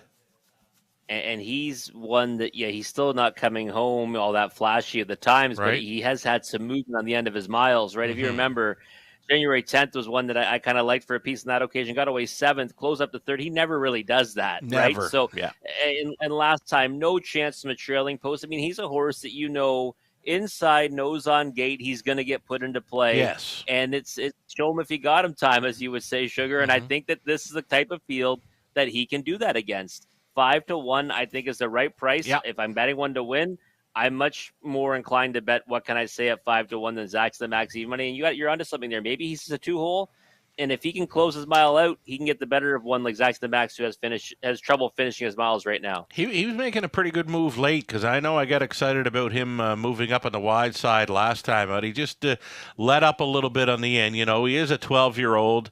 He's kind of smart too. If he knows he's not winning, he might give it up a little bit sooner than he would when he feels he's got a real good shot at win. This is a very smart animal. What can I say? Oh, definitely is. And like you said, he's not going to waste any energy, right? He's probably pretty easy on himself. Exactly. They get like that when they get, 10, 11, 12. So, Yeah. and again, this looks like a better spot. I actually needed him last time too at Yeah. 17 to 1. Mm-hmm. And, all of a sudden was it put into play on the turn. It was like, wow, he might come from out of it here. And then it didn't materialize, but it can in this race. How about Andy Moore, Essential Worker, 7 to 2? Yeah, one that, essential workers kind of knocking at the door. Right, second last time to Playful Elegance took a lot of support in that contest too. Right, down to 5 to 1 after being big price against maybe tougher competition for quite some time. So I thought this one, right kind of trip, can be there at the wire. I mean, you can't leave this one out of the exotics. I kind of thought this race would be 2, 4, 5 or anybody. You know what I mean? Like it's really to me those three. Or anybody. Oh, it's a tough race. It's been a tough card. How about Samuel Filion hopping up on 3, All Out Henry? Samuel's done well when hopping up on a horse. I'm not sure if he's driven All Out Henry before, but I give him a great shot here at 9 to 2. Yeah, you know what? You might be onto something here. I like the way he looks right now. Yeah, I do like him. Yeah. And that victory came in this class not too long ago, and he raced well to get there. Maybe Sam can work it out today, 9 to 2. Pretty good price on that one. Right on the Tuesday night special. Robert Reed Jr. Always a pleasure, pal. Oh, it is, Sugar. I can't wait for next week, sir. Here we go. 8 trotters. Tough group of trotters to crack the code on to complete this Tuesday evening card. What can I say? Looking very sharp going in behind the gate here. They're at the top of the stretch. It's even money still on number 4, Zach to the Max. And here they come. They're off, Mr. Handsome. What can I say? He springs first for House. Zach to the Max up on the outside here in the early going. Trotting from third, it's Junior. It's going to be What Can I Say to cut this one out. Zach to the Max will find himself with a 2-hole ride. It's going to be Junior to race third. All Out Henry situated fourth. All Alone trotting fifth is Peter Crown. Next in sixth, Essential Worker, a gapped off seventh for AJ Titan. Relevant is treading the field. They got single file in a hurry here. And they opened it up kind of quick for this group, 28-4. What can I say? The 12-year-old stallion son of muscle mass in command here for House. The second best, Zach to the Max. It's Junior continuing third, a peak to the outside, and fourth, All Out Henry. Put in play by Filion. That's cover for Peter Crown, who's also into the flow and on the go. Essential Worker peaks to the outside and is rolling. Paired up on by the half, 4 in and 4 out. 1:01 was the halftime speed. What can I say but All Out Henry going real good here right now with 3/8 left to go. It's All Out Henry putting ahead in front of What Can I Say? These two are going to duel through the third quarter, and it's What Can I Say coming on back against All Out Henry out there in the 3-wide path. There goes Peter Crown at 25 to 1. Inside, a locked and blocked Zach to the Max. In behind a wall, Essential Worker, and out of the backfield, AJ Titan. 3 quarters up in 1:30 and 2. What can I say? Doing it and doing it well. Zach to the Max is second. Tailing off there in third was Peter Crown into the stretch. What can I say? Here's Zach to the Max on the outside. What can I say? He's almost there. Zach to the Max has got his number. Zach to the Max and Ray to win it. What can I say? Held second. Then Essential Worker, Peter Crown, relevant from way back to close out the high five. 2:02 and 1. And it's a 3-5 fave. Zach to the Max to close it out.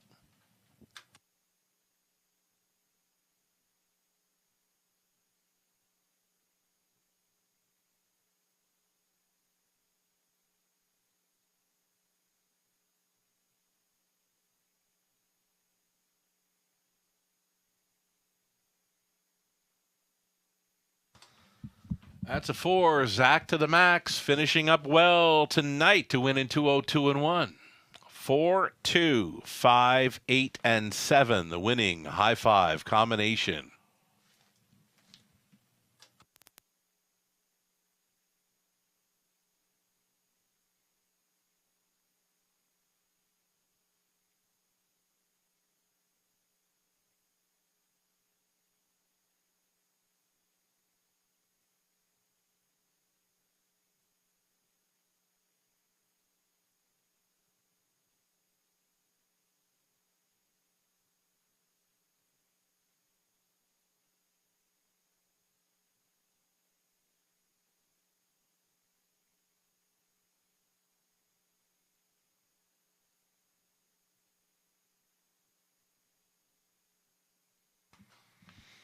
Here's winning owner Megan O'Neill meeting up with her boy, Zach to the Max, 7-year-old son of Cantab Hall from the Donato Hanover mare.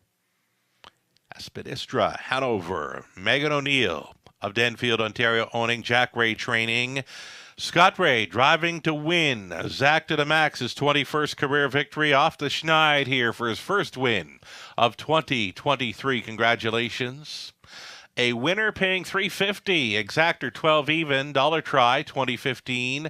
High five 136.85. Daily double 102.90.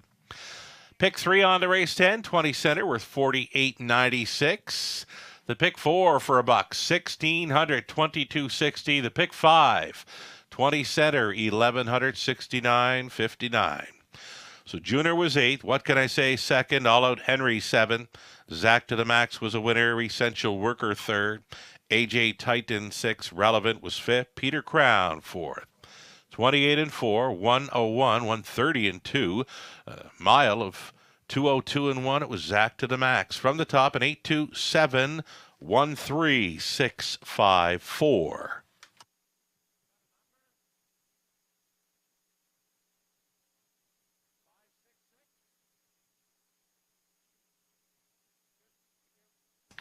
Alrighty, so that's a wrapping alive tonight. There's still some simulcasting in-house if you're taking it in, the all-new Raceway Lounge. We're glad you're with us, and hope you've enjoyed your evening in that new space here at the Raceway.